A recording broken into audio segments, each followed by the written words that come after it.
Kenyon Martin's stalker. During a playoff game back in 2012 between the Nuggets and the Lakers, things got real weird for a second. With just over a minute left in the second quarter, a 20-year-old woman literally walked out onto the court while the game was still going, just casually strolled near midcourt like she had business there. Security and a ref jumped in right away, pulled her off the floor, and the game went right back to normal. Now here's where it gets messy. The woman was identified as Savannah McMillan Christmas from Denver. As they were escorting her off, she yelled out, "Where's Kenyon?" Yeah, she was asking about Kenyon Martin, who wasn't even on the Nuggets anymore. He'd been with the team until 2011, but was playing elsewhere by then. Reports said she had a history of following several Nuggets players and had already been banned from the arena. She was arrested on the spot, charged with trespassing, and taken to a local detention center. The strange part, she wasn't drunk or anything. Officials said she just seemed disoriented. But hold on, after all that, her dad and police made it clear she wasn't actually Kenyon's stalker. The media had jumped the gun on that one. She had been misidentified after the game,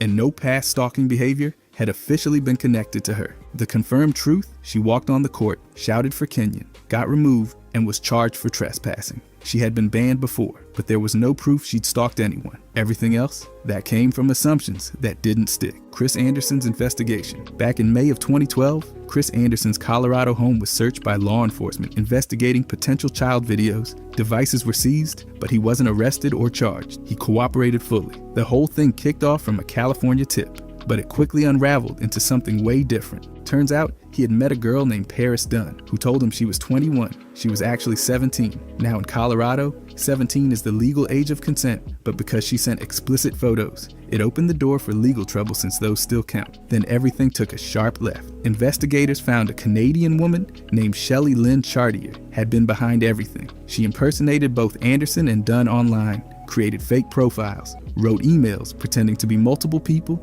and even made up a character named Tom Taylor. She tricked Dunn, threatened her with the photos, and tried to extort her. Authorities from both the United States and Canada worked together, tracked the fake accounts, traced IP addresses back to Manitoba, and found out Chartier had been the one orchestrating the entire mess. Chartier was arrested in January of 2013, later pleaded guilty, and was sentenced to 18 months in prison in Canada. By September of 2013, Anderson was publicly declared a victim. He was totally cleared. He hadn't done anything illegal. His legal team called it a hoax. That was like a version of the Manti Te'o situation, but more extreme. Anderson returned to the league, played with Miami, Memphis, and Cleveland, and no charges were ever filed against him. Authorities officially confirmed he was tricked and his name was cleared. Monte Ellis's moped incident. In late August of 2008, Monte Ellis got into a low-speed crash on a moped in Jackson, Mississippi. It wasn't just a scrape. He tore a deltoid ligament, had a nasty high ankle sprain, and needed surgery. All of this happened just weeks after signing a massive 6-year deal worth $66 million. Ellis tried to cover it up by saying he got hurt playing pickup basketball, but when the team's medical staff looked closer, they figured out the injury didn't add up. They eventually confirmed it was from the moped accident. That little fib ended up costing him. His contract specifically banned risky activities like riding mopeds. That's part of the standard league contract. Because he broke it, the Warriors hit him with a 30-game suspension without pay. That included preseason games and ended up costing him around $3 million in lost salary. Coach Don Nelson and executive Chris Mullin didn't even agree with how harsh the punishment was, but team president Robert Rowell held his ground and enforced the suspension. Ellis had surgery in the late August, but his return took longer than expected. He didn't play again until January 23, 2009, and even then he dropped 20 points in his first game back. But the damage wasn't just physical. The whole incident reportedly strained his relationship with the Warriors front office. It was one of those moments that stuck. Despite all that, Ellis still had a solid career. He got traded in 2012 to the Bucks and played later for Dallas and Indiana before retiring in 2017. The moped story just ended up being a wild, expensive lesson. By the way, if you guys want to subscribe, I'm going to be posting every day. Thanks. Anyways, Bulls-Celtics controversy. The first round of the Eastern Conference playoffs in 2009 between the Bulls and the Celtics was already intense. But things got even messier when Bulls fans started pointing fingers at the refs. Game 5 became the main talking point. With just 2 seconds left in overtime and Boston up by 2, Rajon Rondo smacked Brad Miller in the face during a drive. Miller's mouth was bleeding, but the officials called it a personal foul instead of a flagrant. That mattered a lot. If it had been a flagrant, the Bulls could have chosen a free throw shooter, but since it wasn't, Miller had to shoot while injured. He missed the first, then had to intentionally miss the second, but it didn't hit the rim. so Boston got the ball and ran out the clock. Rondo even admitted later that he had no play on the ball. Earlier in that same game, Rondo tripped Kirk Hinrich, sending him to the locker room for stitches. Then in Game 6, Rondo threw Hinrich into the scorer's table, an obvious cheap shot that drew a flagrant one that let him stay in the game. But 2 years earlier, Robert Horry did almost the same thing to Steve Nash and got hit with a flagrant 2 and a 2-game suspension. Even after reviewing both games, the league made no changes, no suspension, no upgraded calls. Meanwhile, Dwight Howard was suspended for Game 6 of Orlando's series against Philadelphia after review of a headshot on Samuel Dalembert that had only been ruled a technical in the moment. The league upgraded that one to a flagrant 2 and benched him. Rondo, though, played on. Sean Banks' robbery arrest. On August 5, 2011, former basketball player Sean Banks was involved in a high-speed chase following a home invasion in New Jersey. He and 3 others broke into homes in Jefferson Township and Sparta, then tried to flee police in a stolen SUV. The chase ended in a crash, and prosecutors tied the group to the James Bond Gang, a burglary ring known for targeting upscale homes across New Jersey and New York. But that wasn't the end of Banks' legal mess. In 2013, he pleaded guilty to assaulting his girlfriend. The details weren't pretty. He hit her with a broomstick and a belt and prevented her from leaving.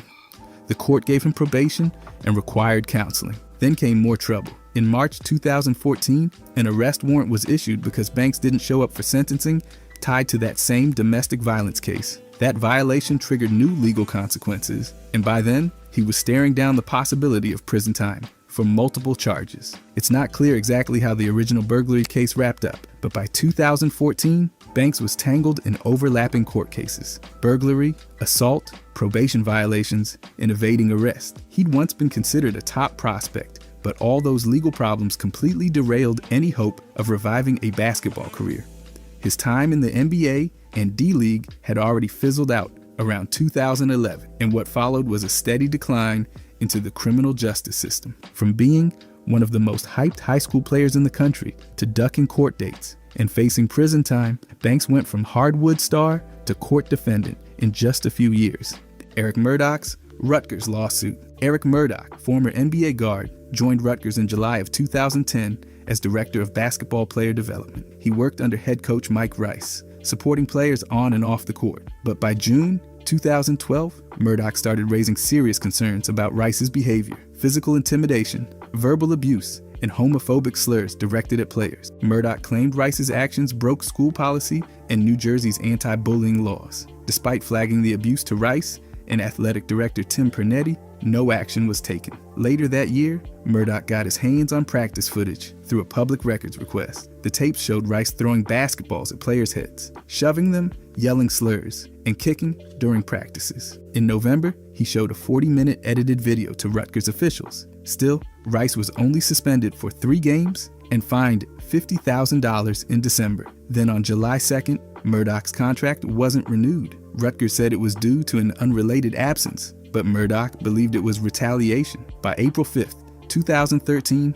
Murdoch had filed a whistleblower lawsuit against Rutgers, naming Rice, Pernetti, and 2 university presidents. He cited wrongful termination, hostile work environment, breach of contract, and violations of state whistleblower law. Just days earlier, ESPN aired the unedited video nationally. Public backlash exploded. Rice was fired the next day. Pernetti resigned soon after. In August 2016, Rutgers settled with Murdoch for $500,000. His lawsuit didn't just take down a coach, it forced the university to change how it responds to abuse. The fallout was huge, and Murdoch's actions reshaped the conversation about accountability in college sports. Bob Delaney's mob infiltration. Back in the mid-1970s, Bob Delaney was a New Jersey state trooper with a fake name, a fake company, and a wire taped inside his jockstrap. For nearly 3 years, he lived as Bobby Covert, working undercover to infiltrate the Genovese and Bruno crime families. His front business? A trucking company used to blend in with mob operations on the East Coast. He wasn't just playing pretend. He recorded hours of conversations, took photos, and gathered enough evidence to fuel 34 arrests and nearly 100 indictments in September of 1977. The whole thing was called Project Alpha, and it took a massive toll on him. After the operation ended, Delaney didn't bounce back easily. He battled symptoms of post-traumatic stress, constant anxiety, disconnection, emotional fallout from living a double life for so long. He He found his way out through basketball, starting with local games, then the Continental Basketball Association. He eventually became a full-time NBA referee by the 1987 season. Delaney went on to officiate over 1,000 regular season games, 120 playoff games, 7 NBA Finals, and the 1998 All-Star Game. All that time, the NBA never publicized his undercover past. It wasn't until 2008, when Delaney published his memoir, Covert, that most people even heard his story. He retired in 2011, but kept working behind the scenes with officiating leadership. His stories, now part of museum archives, podcasts, and basketball history. From recording mob bosses to calling fouls on the court, Bob Delaney lived 2 completely different lives and managed to survive both. Dennis Rodman's North Korea visits. In February of 2013, Dennis Rodman became the first American to meet Kim Jong-un in person. The trip was organized by Vice Media, and Rodman arrived with a film crew and Harlem Globetrotters to stage an exhibition game in Pyongyang. From that moment, Rodman and Kim started what he called a friend-for-life bond. Rodman's visits were framed as basketball diplomacy, but critics weren't buying it. Diplomats and policy analysts argued that these trips gave North Korea a way to present a false image of openness while repression continued inside the country. Things only got more bizarre.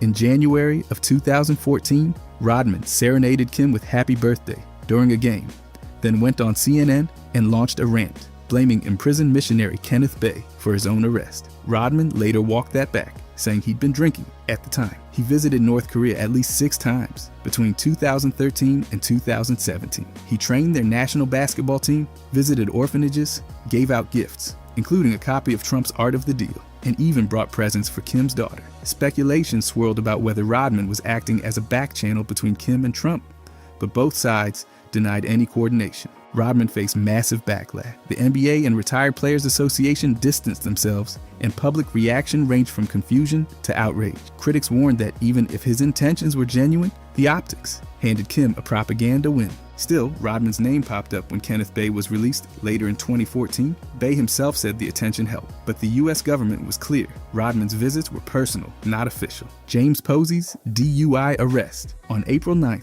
2007, around 4 in the morning, James Posey was arrested in Miami Beach. Officers spotted his Mercedes-Benz just sitting in the middle of the road while he chatted with pedestrians and passing drivers. Not exactly a great look. According to the police, he showed classic signs of impairment: bloodshot eyes, slurred speech, smelled of alcohol, and he wasn't steady on his feet. Posey was booked into Miami-Dade County Jail and released later that day on $1,000 bond. He issued a public apology, but that didn't end the scrutiny. As for the Heat, they didn't jump to punish him. Coach Pat Riley said they needed all the facts before making any decisions. Posey even suited up the very next night to play against Charlotte. The team's approach, low profile, no grand statements, no benching, just a wait-and-see attitude. Eventually, Posey pleaded no contest to a reduced charge of reckless driving. The original DUI charge didn't stick. Still, NBA Commissioner David Stern stepped in and suspended him for the first game of the 2007 to 2008 season. So while he avoided jail time, Posey didn't completely dodge consequences. The arrest marked a bump in the road during his stint with Miami. Even if the Heat chose to keep things quiet in the moment, the league still held him accountable, and that one-game suspension came with the message: off-court behavior doesn't go unnoticed, even if it takes a little time to catch up. Donald Sterling's '06 discrimination lawsuit. In August of 2006, the United States Department of Justice filed a federal lawsuit against Donald Sterling, his wife Rochelle, the Sterling Family Trust, and related entities. The government accused them of violating the Fair Housing Act by discriminating against Black, Hispanic, and non-Korean renters in Los Angeles. They managed more than 5,000 units across over 119 buildings, mostly in areas like Koreatown and Beverly Hills. The Department of Justice said there was a consistent pattern, refusing to rent to Black and Latino applicants, families with children, and anyone who was not Korean in certain neighborhoods. Investigators found internal memos that tracked tenant race, building notices preferring Korean renters, and instructions to staff that certain groups were undesirable. Statistical analysis backed it up. Sterling's properties had far fewer Black and Hispanic tenants than expected based on neighborhood demographics. Sterling denied the accusations and claimed that no tenant was denied housing due to race. His legal team said the settlement was driven by insurers, not by any admission of wrongdoing. In November of 2009, Sterling settled the case. He agreed to pay $2,720,000 $25,000. $100,000 of that went to the government as a civil penalty, while $2,625,000 was set aside for victims of discrimination. The settlement also required 3 years of independent monitoring and mandatory annual fair housing training for all staff. This was not Sterling's first brush with housing bias claims. In 2003, he had settled a separate lawsuit over efforts to displace non-Korean tenants. This case became one of the largest housing discrimination settlements ever at the time, exposing long-standing discriminatory practices within his real estate business. Dermar Johnson's car crash. On September 13, 2002, Dermar Johnson was in a high-speed single-car crash near his home in Atlanta. The car slammed into a tree, caught fire, and exploded. Somehow, Johnson and 2 others managed to escape before the fire consumed the vehicle. The crash left Johnson with 4 fractured vertebrae in his neck. Doctors said he came terrifyingly close to being paralyzed. To stabilize the injury, he wore a halo brace around his head and neck for nearly 2 months. Because of the injuries, Johnson missed the entire 2002 to 2003 NBA season. There were rumors floating around about alcohol being involved, but no DUI charges were ever filed and no official accusation was made. What followed was a recovery most people didn't expect. After just about 6 months, Johnson was back on the court. He didn't play for Phoenix after a short signing, but he joined the Long Beach Jam in the ABA and kept grinding. Eventually, in 2003, he landed with the New York Knicks, marking one of the most improbable comebacks in the league at that time. He went from a near paralysis car explosion to playing NBA ball again in under a year. The crash could have ended everything, but Johnson's return showed how much resilience and fight he had left. His basketball career might have changed forever that night, but he didn't let it be the end. Mark Cuban's referee fines. Mark Cuban holds the title of the most fined owner in NBA history. Between 2000 and 2013, he racked up at least 20 fines, with total penalties hitting around $2,240,000. Most of those, over 80 individual fines, came from blasting referees, either in press conferences, interviews, or right there on the court. The NBA Constitution lets the commissioner fine any behavior deemed harmful to the league, and Cuban seemed to keep testing the boundary. In November of 2003, he was fined $25,000 for tearing into refs after a loss to Memphis. He called them out by name and said they had too much influence over the outcome of games. Then in January of 2006, he was hit with another $25,000 fine after he stormed the court during a playoff game against the Spurs. He even called Bruce Bowen a thug, which did not help his case. The biggest fine came in June of 2006. After Game 5 of the NBA Finals, Cuban stormed onto the court again, shouted at refs, and allegedly cursed at Commissioner David Stern. He claimed the league was rigged. That outburst earned him a $250,000 fine. Stern later said Cuban's behavior was not healthy for the league. Despite all this, Cuban kept going. He repeatedly said he did not care about the fines and promised to donate the same amount to charity whenever he was penalized. His repeated defiance eventually pushed the NBA to tighten rules and create the no-tolerance policy for public complaints about officiating. Even with all the consequences, Cuban never stopped speaking his mind. Magic Johnson's 92 comeback backlash. On February 9, 1992, Magic Johnson made his official return to the court during the NBA All-Star Game in Orlando. Fans voted him in as a starter, and he delivered big. 25 points, 9 assists, 5 rebounds, and the MVP award. But behind the celebration was a storm of fear and resistance. Some players weren't happy about his return. Karl Malone openly questioned the risks, saying he had cuts and scabs all over and didn't feel safe sharing the floor with someone who had HIV. Other players like AC Green, Byron Scott, Charles Barkley, and Isaiah Thomas voiced their own concerns, debating whether it was safe or fair. A few even refused to practice with him before the game. Back then, a lot of players and the public believed HIV could be passed through sweat or casual contact. Medical science had already proven otherwise, but the fear stuck. Magic later said the backlash hurt him deeply, especially after he took every precaution and wanted to play again. Commissioner David Stern stepped in and made it clear Magic had every right to play. The league brought in medical experts, reviewed protocols, and implemented rules to stop games immediately if a player was bleeding. Stern made sure the league took a leadership role, not just in sports, but in education. Magic's performance that night didn't just win the MVP, it started changing minds. He showed that fear didn't need to control the conversation. That game helped push the league and the public toward a better understanding of HIV, and his courage reshaped the dialogue around the virus in sports. Rod Strickland's DUI arrest history. Rod Strickland's NBA career hit several off-court roadblocks due to repeated DUI arrests, most of them while he was with the Washington Wizards from 1997 to 2001. His first known DUI came in September of 1997 in Washington, D.C., after making an illegal U-turn. Reports say he told officers, "Do you know who I am?" during the stop. Then in April of 1999, he was arrested again after a Wizards game around 3:45 in the morning. Police said he failed sobriety tests, refused a breathalyzer, ran red lights, and straddled lanes. He was charged with both DUI and reckless driving. He later pleaded not guilty and was acquitted of both charges by a jury. The third arrest came on January 8, 2001. Strickland had already been suspended for missing practice and then got picked up again for DUI just days later. This time, he eventually pleaded guilty and was sentenced to 10 days in jail that April. Even after that, the pattern didn't stop. By 2010, Strickland had racked up at least 4 separate DUI arrests, according to multiple sources. Although he was known for his smooth game and high assist numbers, the legal issues began to cloud his reputation. His recurring run-ins with law enforcement became one of the more public examples of how off-court struggles can derail even the most talented players. These incidents followed him into his early coaching years, serving as a cautionary backdrop to a career that could have been defined entirely by basketball. Tyrone Nesby's fraud conviction. In 2007, former NBA forward Tyrone Nesby was caught up in a serious federal fraud case. He was involved in a scheme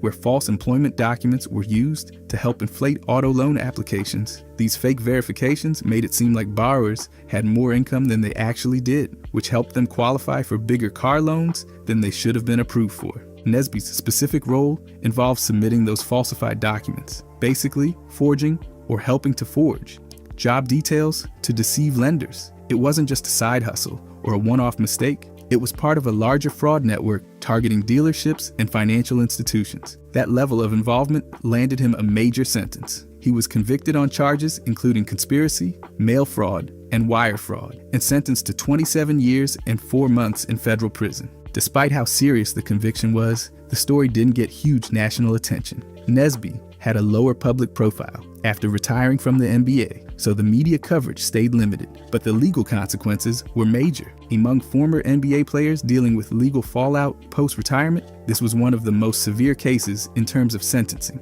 Nesby's conviction showed that even players who fly under the radar can end up at the center of major financial crime cases. It also highlighted how financial schemes can quietly involve high-profile individuals who might think they'll go unnoticed. NBC's NBA coverage bias. From 1990 through 2002, NBC had the rights to air NBA games, and they made it very clear which cities they cared about. During the primetime slots between 5:30 and 8 Eastern, NBC heavily favored teams from New York, Chicago, and Los Angeles. So if you were a Knicks, Bulls, or Lakers fan, your team was always front and center. Everyone else, good luck catching more than a few nationally televised games a year. One of the most glaring examples was how little attention Houston got. The Rockets won back-to-back titles in 1994 and 1995. They had Hakeem Olajuwon, a top 5 center all time, and yet they were barely featured in NBC's marquee broadcasts. Their only finals under NBC spotlight came in 1995. Ironically, the only finals during that entire stretch that didn't include one of NBC's top 3 teams. Over those 12 years, the finals included the Bulls 6 times, the Lakers 4 times, and the Knicks twice. The Bulls and Lakers made NBC a ratings machine, and it showed in the network's scheduling. Chicago, Los Angeles, and New York are the 3 biggest TV markets in the country, and NBC leaned into that hard, giving smaller market teams, even successful ones, a backseat. Media and fans noticed. Phrases like East Coast bias and NBC loves Lakers started circulating. Writers pointed out how Houston, despite being the 4th largest city in the country, got little respect. It wasn't about performance, it was about marketing. NBC wanted stars and cities that sold. For everyone else, it was scraps. Darrell Armstrong's 2003 arrest. On July 7th, 2003, Darrell Armstrong was arrested outside a nightclub in downtown Orlando. According to reports, he had stepped into the street to hail a taxi. Officer Teresa Joyce, who identified herself as law enforcement, told him to move to the sidewalk. When she reached out to guide him, Armstrong slapped her hand away. The situation escalated quickly. Sergeant Orlando Roland later stated that Officer Joyce suffered sprains to her middle and ring finger, injuries that came from her hand getting caught in Armstrong's clothing during the brief physical exchange. Armstrong was booked and charged with felony battery on a law enforcement officer and misdemeanor resisting arrest without violence. He posted $1,000 bond and was released shortly afterward. His side of the story? Armstrong said he didn't realize she was a police officer and claimed he was reacting to being grabbed from behind. His attorney backed that up, calling it a natural reflex. Armstrong himself told reporters, "I only knocked her hand," and described it later at a youth basketball clinic as an unfortunate accident. At the time, Armstrong had just signed with the New Orleans Hornets after spending 9 seasons with the Orlando Magic. The arrest added an unwelcome headline, but it didn't derail his move. The case was eventually dismissed early in court, though full public records on the dismissal are limited. In the end, the charges didn't stick, and the legal consequences disappeared as fast as the press covered. It was a moment of controversy, but not one that followed Armstrong for the rest of his career. Billy Hunter's removal. Billy Hunter went from running the NBPA to being shown the door in less than 2 years, and it all started when Derek Fisher called for an internal review back in early 2012. That review ballooned into a 469-page report. Yeah, 469. And it laid out all kinds of mess. The investigators didn't find criminal activity, but the evidence of nepotism and shady contracting was too strong to ignore. His daughter, daughter-in-law, nephew, and even his son's company were all connected to union money. About $4,800,000 went to his family or their firms. The report said he crossed the line on fiduciary duties, and let's just say, the player reps weren't thrilled. Hunter tried to calm the storm by firing his family members, cutting ties with his son's firm, and rolling out a shiny new anti-nepotism policy. But it was too late. The trust was already gone. He got placed on leave on February 1st, and by February 16th, every player rep voted to kick him out. Every single one. Then came the lawsuit. Hunter sued the union and Derek Fisher for $10,500,000. Most of it got tossed by early 2014, but the aftermath wasn't all messy. In July 2014, Michelle Roberts stepped in as the new executive director, the first woman ever to lead a major professional sports players union. John Vaselli's contract dispute. Jan Vaselli's jump to the NBA wasn't exactly smooth sailing. Back in April 2008, he signed a multi-year deal with Partizan Belgrade that didn't include the usual buyout clause. That tiny omission turned into a massive problem when NBA teams started circling. Partizan had full control over when and how Vaselli could leave. No preset terms meant everything had to be negotiated from scratch. When Washington picked him 6th overall in 2011, they didn't just get a player, they got a headache. European clubs, including Barcelona, were also in the mix, and nobody could move forward until Partizan named their price. But since no fixed number was written into the contract, every side pushed for different outcomes, dragging out the process. By late 2011, it got so tangled that the disagreement over the buyout amount triggered formal arbitration. The details weren't public, but it was clear that Partizan wanted more than the NBA side was willing to pay. FIBA's arbitration process finally led to a resolution that didn't leave either side too bitter, which was a miracle on its own. By early 2012, Vaselli officially signed with Washington and made his NBA debut that same season. The Wizards managed to secure his rights without breaking the bank, and Vaselli avoided coughing up money himself. The whole ordeal showed how missing one clause can freeze a career in place. No preset buyout meant everything was open-ended, and it nearly cost Vaselli his shot. Arbitration cleared the way and gave everyone just enough of what they wanted to move on. Daryl Morey's China tweet fallout. On October 4th, 2019, Daryl Morey lit the fuse with a single image on social media, one that said "Fight for freedom, stand with Hong Kong," and just like that, the firestorm began. Chinese broadcasters, sponsors, and even the Chinese Basketball Association, led by Yao Ming, cut ties with the Rockets and suspended NBA coverage. That one post turned into a diplomatic and financial mess overnight. The NBA quickly called the tweet regrettable, hoping to cool things down, while stressing that it wasn't their official stance. Morey apologized too, saying he never meant to upset fans in China. But the backlash wasn't just overseas. In the United States, lawmakers from both major parties accused the NBA of caving to China for money. They argued that a league known for supporting domestic activism looked hypocritical when global profits were involved. NBA Commissioner Adam Silver stepped in to defend Morey's right to speak freely. He also made it clear that while the league wouldn't censor its people, Chinese businesses were free to react. It was a delicate balancing act between American free speech and the NBA's massive Chinese market. The controversy even got a pop culture moment when a South Park episode called Banned in China aired just 2 days earlier. It mocked how entertainment and sports companies bend their values to stay in China's good graces. In the end, the NBA tried walking a tightrope between protecting expression and protecting its global brand. It wasn't clean, and it definitely wasn't quiet, but it exposed the complicated reality of mixing business with international politics. Eddie Curry's family. Back in 2009, Nova Henry and her 10-month-old daughter Ava were murdered in their South Loop townhouse in Chicago. Nova's 3-year-old son Noah was there too, but somehow wasn't harmed. The man behind it, Frederick Goings, a 36-year-old attorney who used to represent Nova during a paternity case against Eddie Curry. They got romantically involved, and let's just say it was anything but healthy. The relationship was a mess. Nova had tried to get away from him more than once. She even got an order of protection in 2007, but canceled it less than 2 weeks later. By January 24th, Frederick had already crossed way too many lines. Evidence showed Nova was holding Ava when she was shot. Noah was left alone with their bodies for hours and told police Frederick did it. He even gestured to keep quiet, which is absolutely chilling. Surveillance caught Goings' vehicles around the townhouse multiple times leading up to the murders. Then he ran off to Michigan City, Indiana, where he was found using a hotel pool and laundry room. Real smooth. Gunshot residue was found in his car. During the trial in 2013, he denied everything. No surprise. But the jury needed only 4 hours to hand him a guilty verdict. He got life in prison, no parole. The judge didn't hold back either, calling him a predator.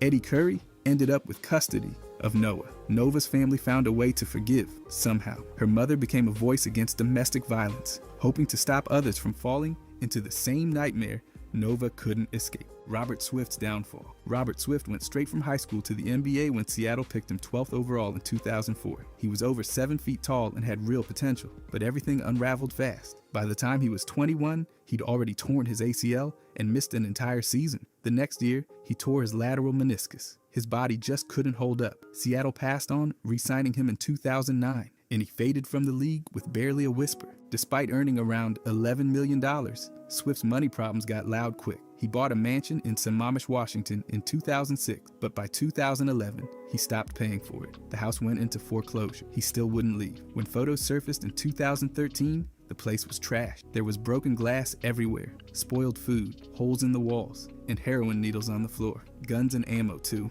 It wasn't a house anymore. It was a hazard. Things got darker in 2014. Police raided a home in Eastside Seattle and found Swift there. He was surrounded by heroin, meth, stolen goods, and enough weapons to arm a small militia. There were sawed-off shotguns, AR-15s, handguns, and thousands of rounds of ammo. He admitted he was using heroin and living at the house. By April the next year, he pleaded guilty to having an illegal short-barreled shotgun. He got a 1-year prison sentence and 3 years of supervised release. After getting out in 2016, he tried to stay clean and got back into basketball, just not at the professional level. He's coached kids, played locally, but never made it back to the big stage. Keon Clark's spiral. Keon Clark's time in the NBA looked solid on paper. He averaged over 8 points, almost 6 rebounds, and blocked shots like he meant it. Drafted 13th overall in 1998, he bounced between Denver, Toronto, Sacramento, and Utah. But what no one saw during the games was the bottle. Clark later admitted he never played sober,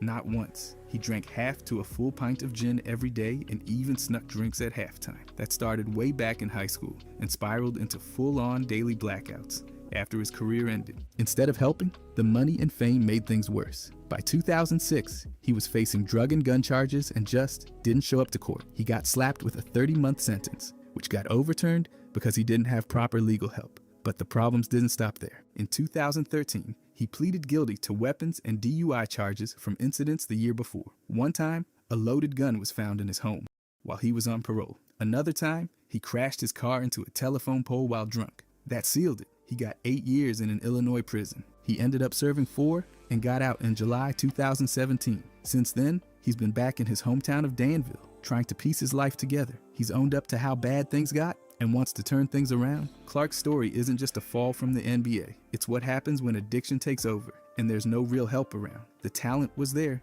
but the pain ran deeper. Rodney Rogers' accident. Rodney Rogers had a solid NBA career, even snagged 6th Man of the Year in 2000. He made around $27 million across stints with Denver, Los Angeles, Phoenix, Boston, New Jersey, New Orleans, and Philadelphia. Then came 2008, and everything changed. While riding an ATI in rural North Carolina, he hit a ditch, flipped over the handlebars, and landed on his head. He shattered his third cervical vertebra and bruised the fourth. The result? Full paralysis from the shoulders down. Doctors gave him a 5% chance of regaining mobility. He needed a ventilator and was transferred to a spinal rehab center in Atlanta. His life instantly became a cycle of care and therapy, with medical costs pushing $400,000 a year. Rogers uses a motorized wheelchair controlled by head movements and requires daily help just to get through basic routines.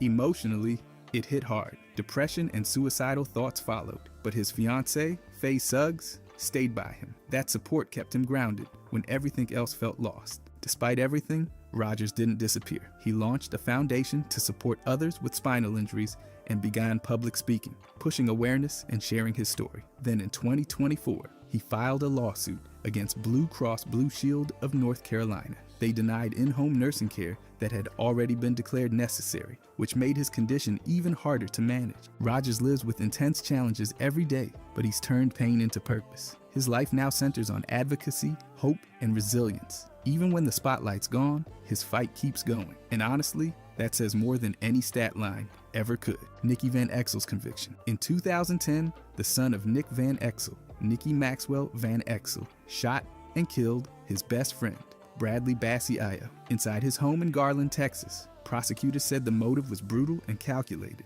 Ayo was set to testify about a series of armed robberies they pulled off earlier that year in Houston. 10 days before Ayo was scheduled to testify, Van Exel ended it all with a 12-gauge shotgun. After the shooting, he didn't panic. He went into cleanup mode. He wrapped Ayo's body in plastic, tossed it into his SUV, and dumped it by Lake Ray Hubbard. Then he went back home, cleaned up the blood, and got rid of the weapon in a North Dallas creek. Court records show it wasn't just reckless, it was planned. Originally, he was hit with a capital murder charge that was later dropped down to just murder. His defense team claimed it was all a tragic accident during horseplay with the gun. The jury didn't buy that. It only took them about 2.5 hours to convict him. On February 1st, 2013, Van Exel was sentenced to 60 years in prison. Under Texas law, he'll be eligible for parole after 30. His father, former NBA guard Nick Van Exel, testified during sentencing. He told Ayo's family how sorry he was and how nobody should ever have to go through something like that. Ayo's mother, Eunice Akwe Ayo, stood in court and called out the betrayal. She had treated Nicky like her own son. Now all she had left was grief and the courtroom silence that followed. Greg Oden's arrest.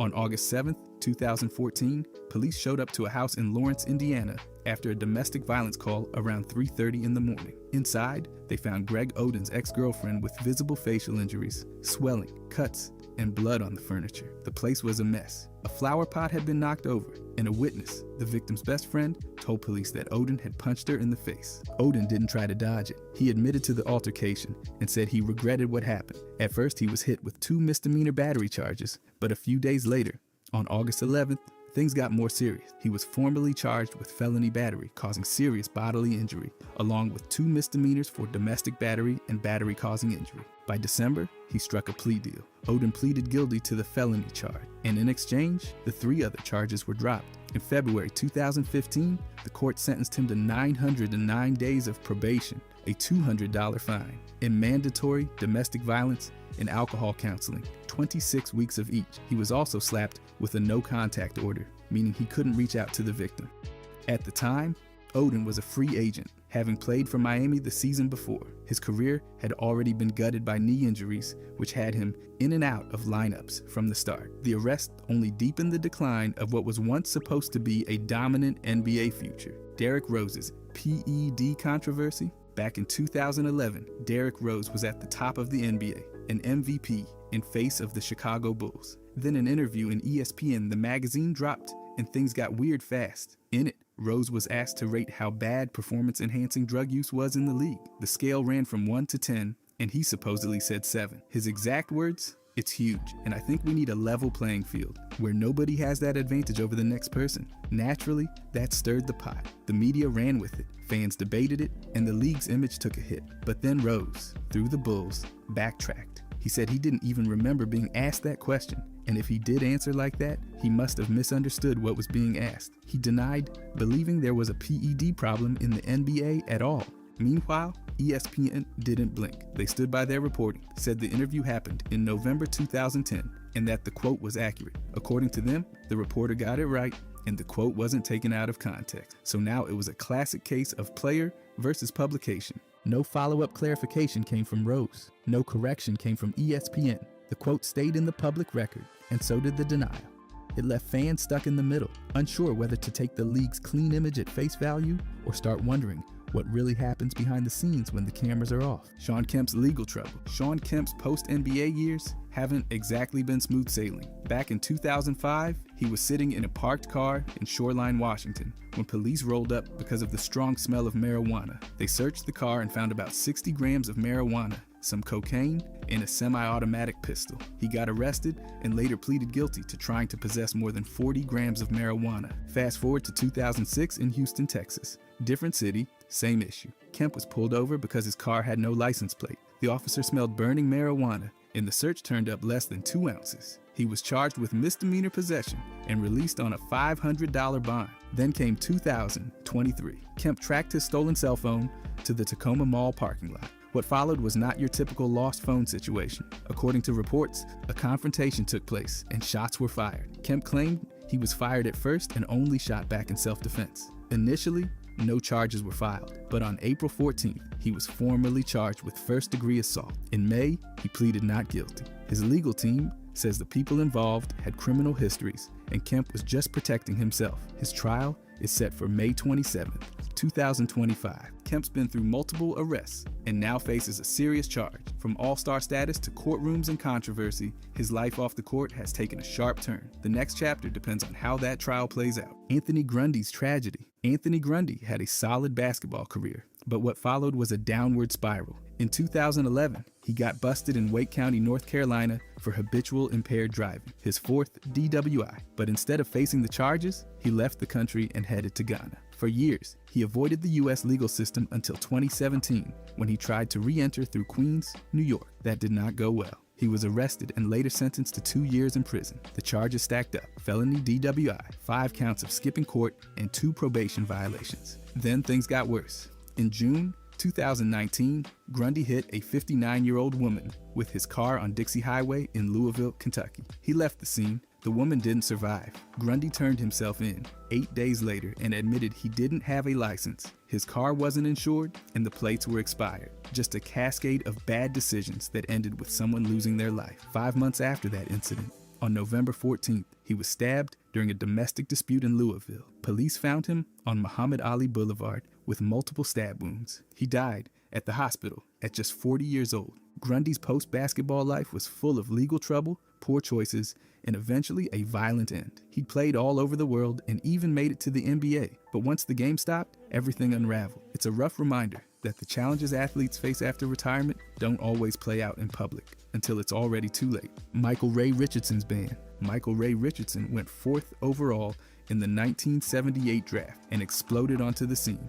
He led the league in assists in 1980, topped the steals leaderboard 3 times, and made 4 All-Star games. He even snagged the Comeback Player of the Year in 1985 after entering treatment for substance abuse. But the comeback didn't last. Between 1983 and 1986, Richardson tested positive for cocaine 3 times. On February 25th, 1986, NBA Commissioner David Stern hit him with a lifetime ban. It was the league's harshest move under the anti-drug policy and made Richardson the first active player to be banned for life. At the time, the NBA was cracking down on drug use, and Richardson's case was used as an example of how serious they were. Even after getting banned, he didn't give up basketball. He took his game overseas and played in Italy, Croatia, and France all the way through 2002.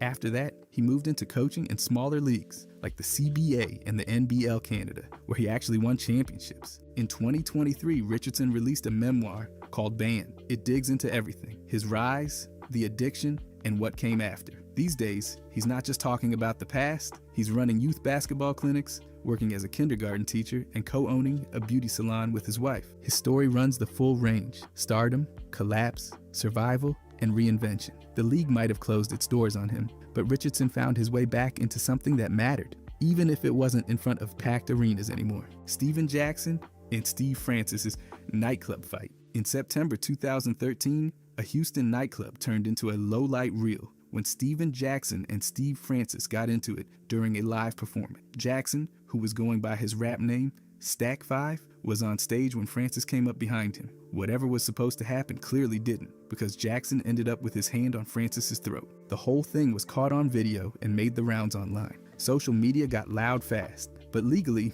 nothing happened. No charges, no arrests, just grainy footage of two former NBA players throwing away cool points in a crowded club. Later on, Jackson went on ESPN's Highly Questionable and explained the beef or lack of one. He said they were never friends, never hung out, never even ran in the same circles. According to him, Francis showing up behind him like that was unexpected, especially in a packed space where tension was already high. Francis never publicly responded, and both of them moved on. But the moment stuck. It became another entry in the growing list of post-retirement missteps. Athletes navigating a spotlight that doesn't quite fade, just shifts to a different kind of stage. It didn't end careers, didn't land anyone in court, but it definitely threw more attention on how quickly things can go sideways when pride and past reputations clash in a public space. William Bedford's fall. William Bedford came into the league with size and potential. 7 feet tall, 6th overall pick in 1986, and early stints with the Suns and Pistons. He even landed on Detroit's championship roster in 1990.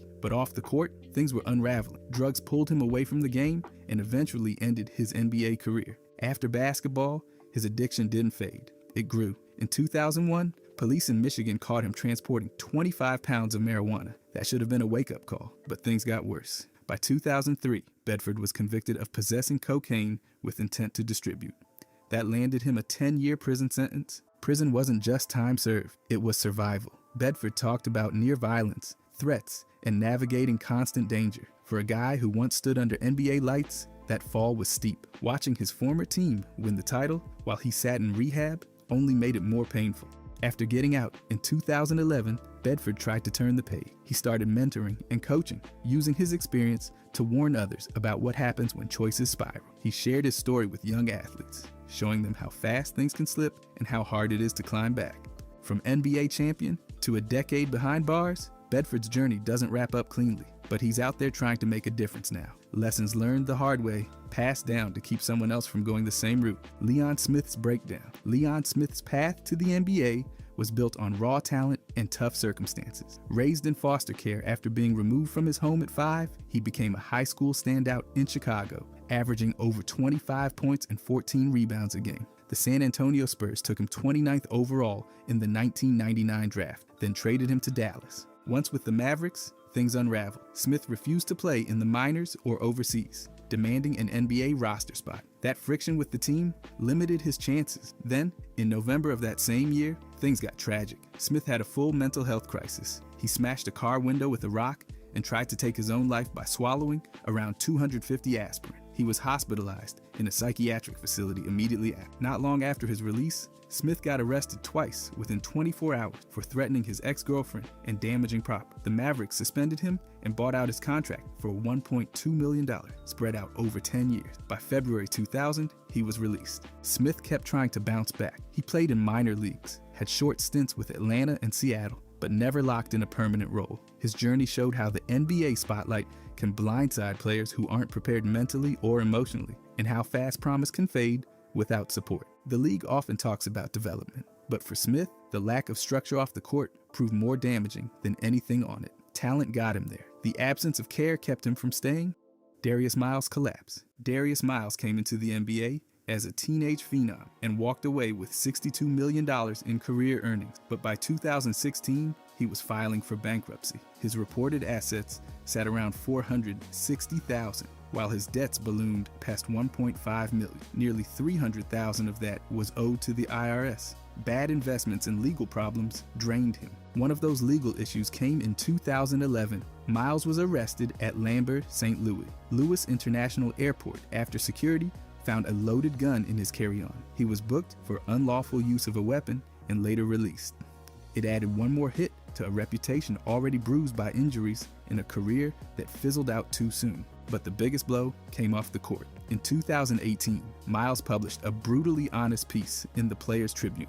He wrote about battling depression and the overwhelming grief that followed his mother's death. For the first time, he publicly laid out how lost he'd felt without basketball and without any kind of emotional anchor. Since then, he's found a new lane. Starting in 2019, he's co-hosted the Knuckleheads podcast with Quentin Richardson. The show brings in NBA guests and covers everything from rookie years to real-life struggles. It's given him a new voice and a second chance to be heard for more than what he lost. Darius Miles' story cuts deep. It's a reminder that money and talent don't shield you from pain, and that what happens after the final buzzer can be just as hard to navigate as anything on the court. Luther Wright's breakdown. Luther Wright stood 7'2" and was drafted 18th overall by the Utah Jazz in 1993. He had size, athleticism, and every reason to thrive. But his NBA career ended almost as fast as it started. During his rookie season, things went sideways. In January 1994, he was found at a rest stop near Salt Lake City, smashing garbage cans and breaking car windows.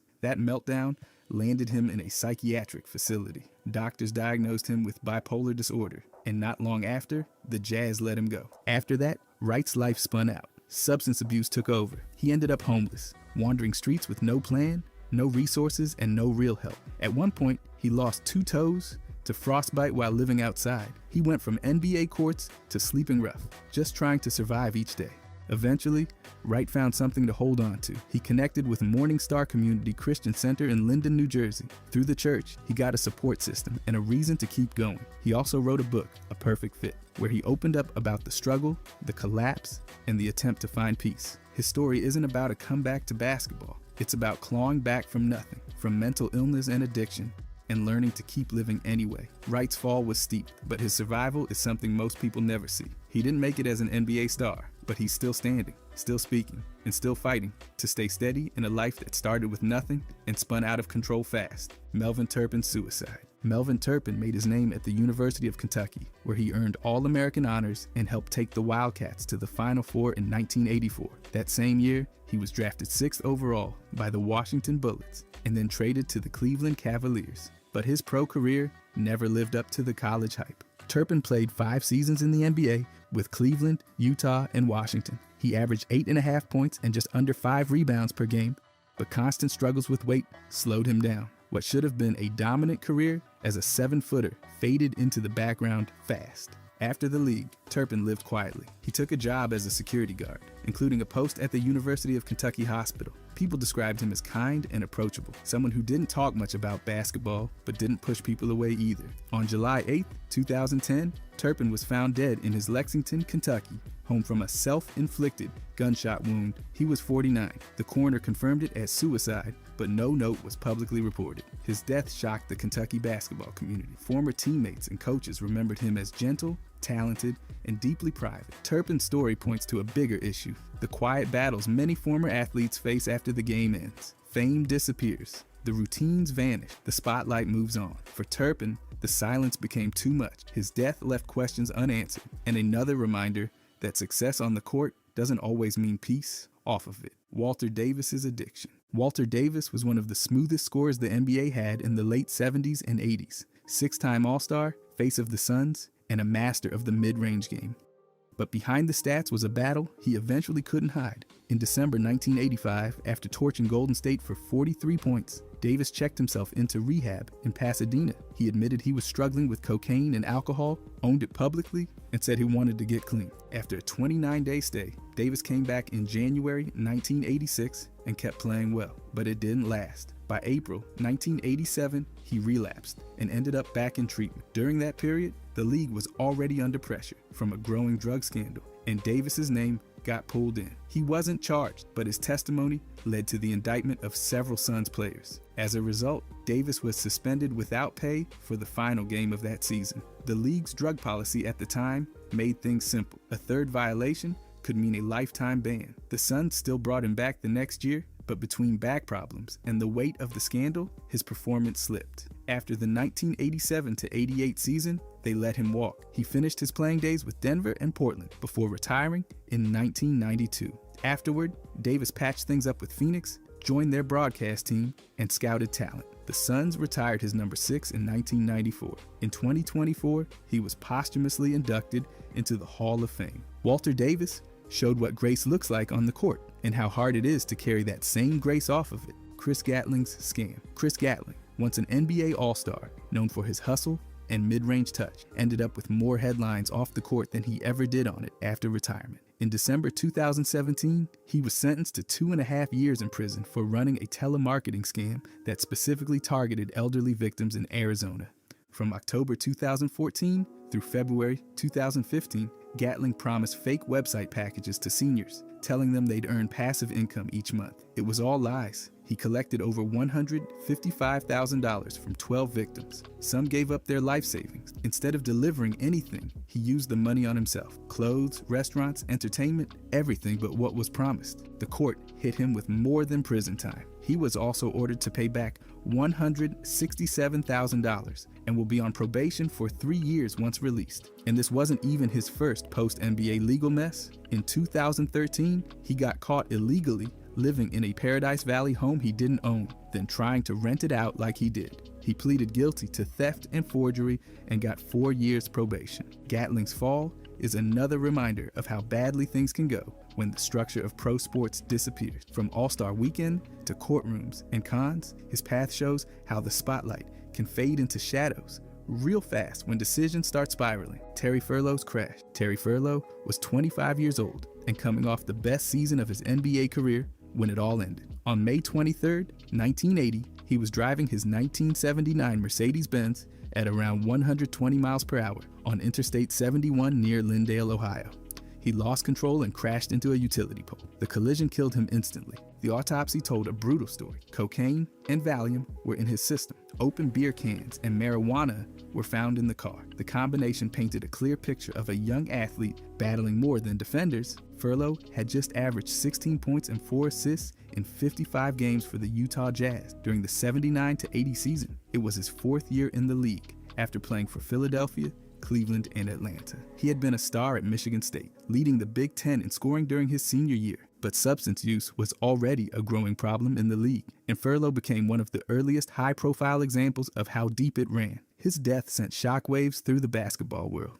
Magic Johnson, one of his closest friends, was a pallbearer at his funeral. Furlow's story didn't get the spotlight it deserved at the time, but for those who knew him or watched him play, the talent was real. So was the struggle. He wasn't just another cautionary tale, he was a rising star who never got the chance to find out how high he could go. James and Curry's 13 arrests. James and Curry's basketball story started like a fairy tale. Record-breaking scorer in North Carolina, more points than Michael Jordan, top recruit in the country. But it didn't take long for things to get off the rails. In 2004, he was arrested in a drug sting and charged with multiple felonies tied to marijuana distribution. That cost him his scholarship to the University of North Carolina. He pivoted to Oklahoma State, played well, and got drafted 51st overall by the Bulls in 2007, but he never played for them. Instead, Curry's name became more known in police reports than box score. Over the years, he racked up 13 arrests. There was the 2008 arrest in Boise for urinating in public and resisting arrest. In 2014, he was busted again in Oklahoma for weed and giving fake info to an officer. Those are just 2 from the list, but the pattern was consistent. Run-ins with the law, mostly drug and conduct related, over and over. His actual NBA debut came in 2010 with the Clippers. It lasted exactly 3.9 seconds. That's the shortest career in league history. After that, Curry played overseas, bounced through minor leagues, and never stuck. In 2017, he crashed his car while reaching for a dropped phone. The wreck left him with broken ribs and a fractured back. It ended any thought of another comeback. He's since worked as a truck driver and youth coach, trying to give back and rebuild. But those 13 arrests, they follow his name around louder than that record-breaking high school stat ever did. A career that should have been about points turned into one about missed chances. Len Elmore's warning. During his time in the NBA in the 1970s, Len Elmore wasn't just another big man in the paint. He was also one of the few voices willing to talk about what was really going on behind the scenes. And what he saw was clear.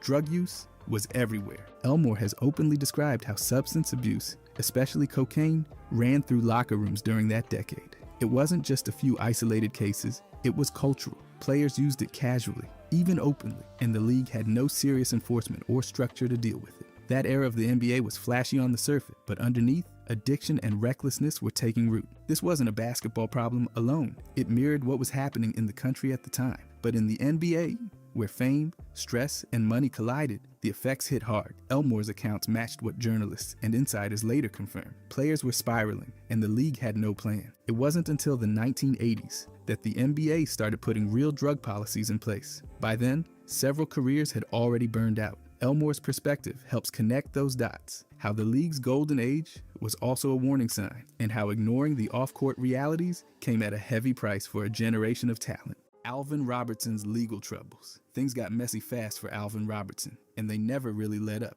Back in the summer of 1990, he landed in jail for a month after a domestic assault charge involving his wife. That wasn't a one-off. The early to mid-90s were packed with trouble. In 1994, he pleaded no contest to groping a woman, probation. Then in 1995, he broke into an ex's place, assaulted her and her child, stole jewelry, wrecked the apartment. He was convicted of burglary and again, put on probation. There was also an arrest in Toronto for hotel assault, but that case fell apart when the woman didn't show in court. By 1997, he pleaded no contest to 4 misdemeanor charges involving another ex. He forced his way into her apartment, destroyed her stuff, tried to start a fire, and scared her 8-year-old daughter. That one got him a 1-year prison sentence. In 2002, he was arrested for assault. Even though the accuser recanted, he still got another year in prison for breaking probation. Then came 2007, another domestic violence arrest. No major resolution there, just more legal fog. The biggest case hit in 2010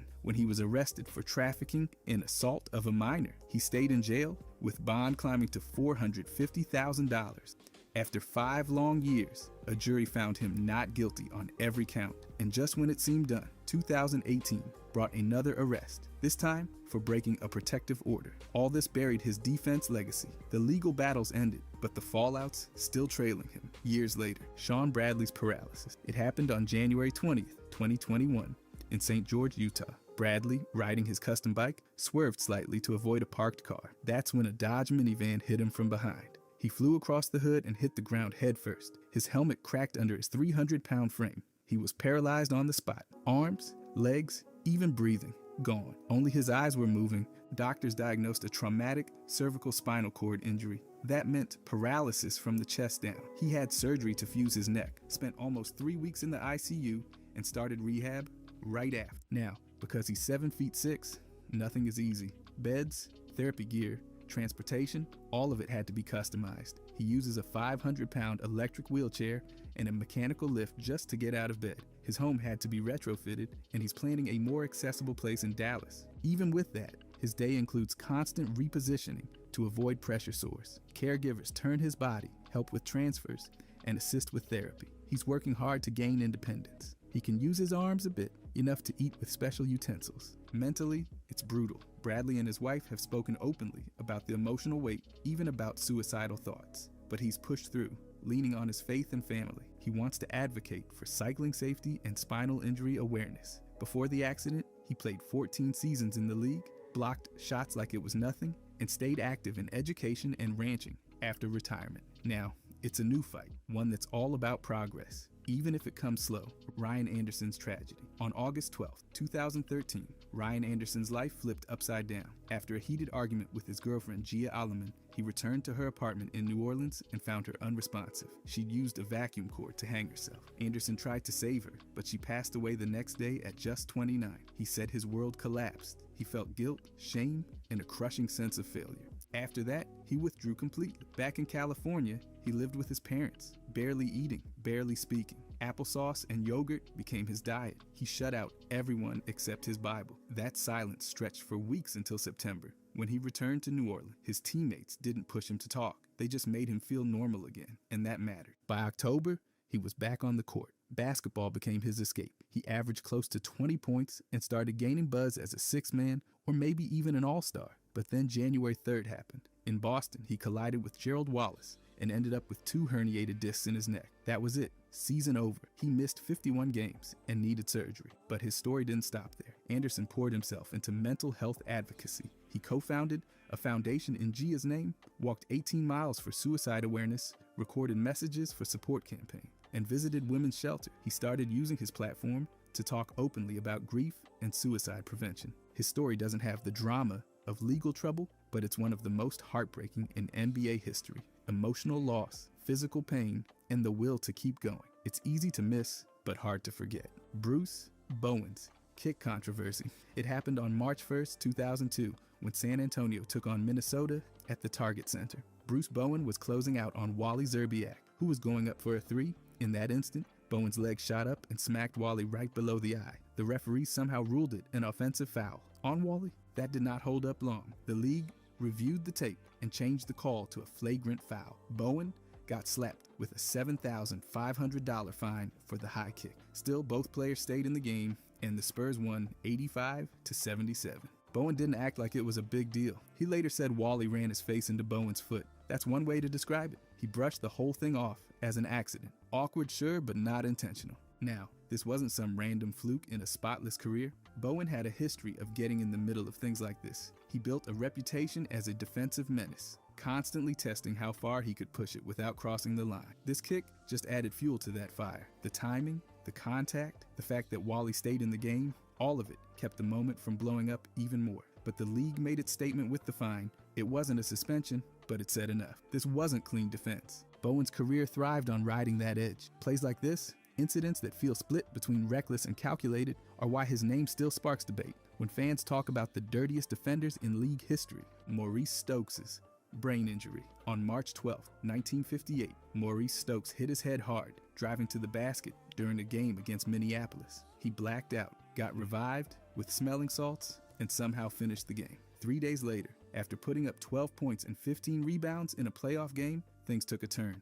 Mid-flight back to Cincinnati, he told his teammate, Jack Twyman, he felt like he was going to die. When they landed, Stokes had seizures and slipped into a coma. Doctors first thought it was encephalitis. Turned out it was post-traumatic encephalopathy, a brutal brain injury that left him paralyzed. He couldn't speak or move, but was fully aware, communicating with eye blinks. The recovery? Relentless. Stokes spent years in therapy, relearning small movements with braces, typing with help, even painting. Twyman stepped in big time. He became Stokes' legal guardian, managed his finances, set up medical compensation, and visited constantly. That bond would later define their legacy. Stokes lived out the rest of his life in hospital. He died of a heart attack on April 6, 1970, at 36. Long after, in 2004, he was inducted into the Hall of Fame. The NBA now honors him and Twyman with an award given each year to the league's best teammate. Stokes was a 3-time All-Star with insane averages, over 16 points, 17 rebounds, and 5 assists per game. His story isn't just tragic, it's foundational. It exposed the real danger of head injuries on the court and reshaped how the league thinks about player care, long before anyone was even talking about concussion protocols. Hank Gathers' collapse and death. Born in 1967 in Philadelphia, Hank Gathers made his name at Loyola Marymount after transferring from USC. Under Coach Paul Westhead's wild, high-speed system, he became a force. In 1989, he averaged 32.7 points and 13.7 rebounds. That made him just the second player in Division I history to lead in both. Then came the first red flag. On December 9th, 1989, he collapsed during a game. Doctors diagnosed him with exercise-induced ventricular tachycardia. He was put on a beta blocker called Inderal, but the side effects wrecked his energy. His dosage got cut, and he came back to play after 3 weeks. It all came crashing down on March 4th, 1990. Playing Portland in the WCC tournament semifinals, Gathers threw down an alley-oop and collapsed seconds later. He briefly came to, then collapsed again. Paramedics rushed him out. At just 23 years old, he was pronounced dead at Marina Del Rey Hospital. An autopsy found hypertrophic cardiomyopathy, a thickened heart muscle that can trigger sudden cardiac arrest. No drugs were in his system. The WCC canceled the rest of the tournament. LMU got the NCAA bid for topping the regular season standings. LMU rallied behind Bo Kimball, who shot his first free throw of each tournament game left-handed as a tribute. They reached the Elite Eight. Gathers number 44 was retired, and LMU placed a statue outside Gersten Pavilion, now known as Hank's House. His death shook sports. It spotlighted hidden cardiac conditions in athletes and helped push for more screenings. His legacy lives in those reforms, in Kimball's tribute, and in every story that reminds fans just how fragile greatness can be. Isaiah Thomas's downfall and fight to return. On April 15, 2017, Isaiah Thomas's younger sister, China,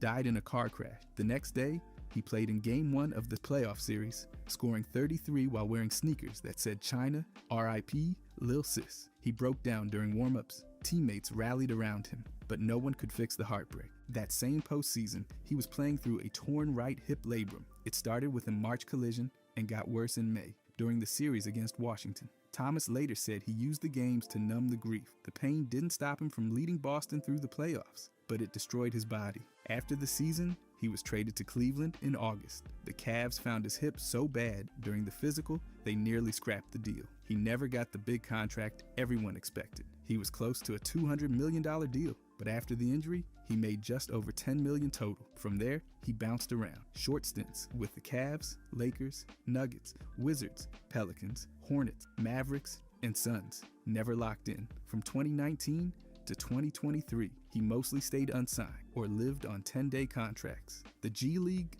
became his new reality. Thomas poured himself into the game while he was grieving. He pushed through serious injury to stay on the floor, thinking it was the right thing to do, but that sacrifice wrecked his career. He played some of the most emotional basketball fans have ever seen, then watched the league move on like it never happened. He's still out there, chasing one more shot. Larry Bird and Dr. J's brawl. It went down in November 1984, Celtics versus Sixers, and things got out of hand fast. Larry Bird elbowed Julius Erving while driving, got whistled for an offensive foul, and then Irving shoved him. What followed was pure chaos. Dr. J swung on Bird, not once, but twice. And here's the kicker. While those punches landed, Bird wasn't even free to respond. Charles Barkley and Moses Malone had already grabbed him from behind, locking his arms up like it was a wrestling tag team stunt. Barkley claimed later he was trying to prevent the fight from getting worse. He said he wanted to stop Bird from escalating. Malone was doing the same, restraining, not instigating. But while Bird was pinned, Dr. J kept throwing punches, and that's what made the whole scene explode in controversy. Bird had no chance to defend himself, and the cameras caught it all. Everyone involved got tossed. Bird, Irving, Barkley, Malone, ejected and fined. Dr. J and Bird were hit with $7,500 each. Malone paid $3,500 and Barkley got a $1,000 fine. And then they moved on. The very next day, Bird and Dr. J filmed a Converse commercial together. No grudge, no lingering beef, just business. That moment, as wild as it looked, never spilled over. 4 Hall of Famers in one brawl, and nobody dragged it past the buzzer. That's why it still gets replayed. Not just because of the fight, but because of how quickly they flipped the switch from enemies to professionals. It's one of those rare times where the highlight is the punch and the handshake. And if you're like me, the NBA offseason is your time to recharge. But while the games slow down, your goals shouldn't. That's why I've been using Factor. Factor makes it insanely easy to eat clean with meals that are ready in just 2 minutes. No chopping, no dishes, just heat and go. I've been crushing their spicy turkey poblano bowl and blackened salmon. They're legit restaurant quality. Every meal arrives fresh, never frozen, and it's all delivered straight to your door. So instead of wasting time in the kitchen, I've got more time to work, chill, or dive into free agency rumors. Factor has over 45 weekly meals to pick from. Whether you're all about Protein Plus, Calorie Smart, Keto, or just want to eat better, they've got you covered. They've also got snacks, smoothies, breakfasts, and even desserts. It's everything you need to stay on point all day long. Get started at factormeals.com/modernjam50off and use code modernjam50off to get 50% off plus free shipping on your first box. That's code modernjam50off at factormeals.com/modernjam50off for 50% off plus free shipping. Thank you to Factor for sponsoring. Bubbles Hawkins, Unsolved Murder. Robert Bubbles Hawkins was born in Detroit in 1954, made a name at Pershing High, then moved on to Illinois State. In 1975, Golden State took him 51st overall in the NBA draft. For a few short years, he was a guard with serious scoring ability. In just over 100 career games, he averaged 12.7 points per game, solid numbers for a guy bouncing between benches and bad luck. His big moment came with the Nets in 1976. That season, he exploded for nearly 20 points per game. On February 7th, he dropped 44 on the New Orleans Jazz. Coach Kevin Lawfery called him one of the league's most dangerous scorers. It looked like his breakout had arrived. Then it all unraveled. The next year, his role shrank. He clashed with coaches. He couldn't hang on to a spot with either the Nets or the Pistons. His pro career was done by 1979. Fast forward to November 28th, 1993. Bubbles was found shot dead in what police called a suspected crack house in Detroit. He was 39. No arrests, no charges, no closure. Plenty of online whispers blame alcoholism or addiction for his downfall, but there's no real evidence backing that up. Those rumors keep spreading, but facts say otherwise. What ended Hawkins' life wasn't alcohol, it was violence, and whoever pulled the trigger walked away. He had flashes of greatness, but his story ends in silence. No farewell tour, no tribute, just an unsolved murder, and a reminder that potential doesn't guarantee protection. Bubbles Hawkins deserved better. Michael Jordan and Scottie Pippen's fallout. Despite being the most iconic duo in NBA history, Jordan and Pippen aren't close. Never really were, according to Pippen himself. In an interview, he said flat out, "I was never great friends." He described Jordan as difficult and dismissed any idea that their bond was deeper than the on-court chemistry fans imagined.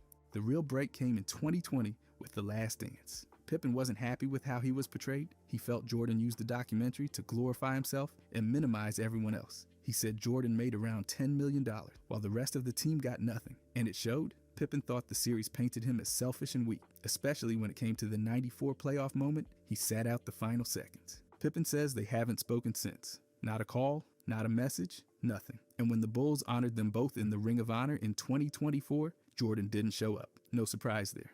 Even though Jordan once called Pippen the best teammate ever, Pippen's been clear. They respect each other's games, but there's no friendship. Former teammates like Craig Hodges have begged them to reconcile, saying, "We too old for that." He also pointed out that once Pippen was named one of the league's 50 greatest, the dynamic shifted. Suddenly, Pippen wasn't just the wingman, he was an equal. But that respect hasn't translated into a reunion, just silence, public jabs, cold distance. It's not a dramatic feud, just the final chapter of a legendary partnership that never became a true friendship. Kevin Ware's injury and aftermath. On March 31st, 2013, during an Elite Eight showdown against Duke, Kevin Ware jumped to contest a three. He landed awkwardly, and his leg gave out in a way no one watching would ever forget. His right tibia snapped, the bone punched through the skin, and players on both benches recoiled in horror. CBS stopped showing replays, trainers rushed in, and the game paused for 10 minutes. Ware was taken straight to Methodist Hospital in Indianapolis. Surgeons spent 2 hours inserting a rod into his tibia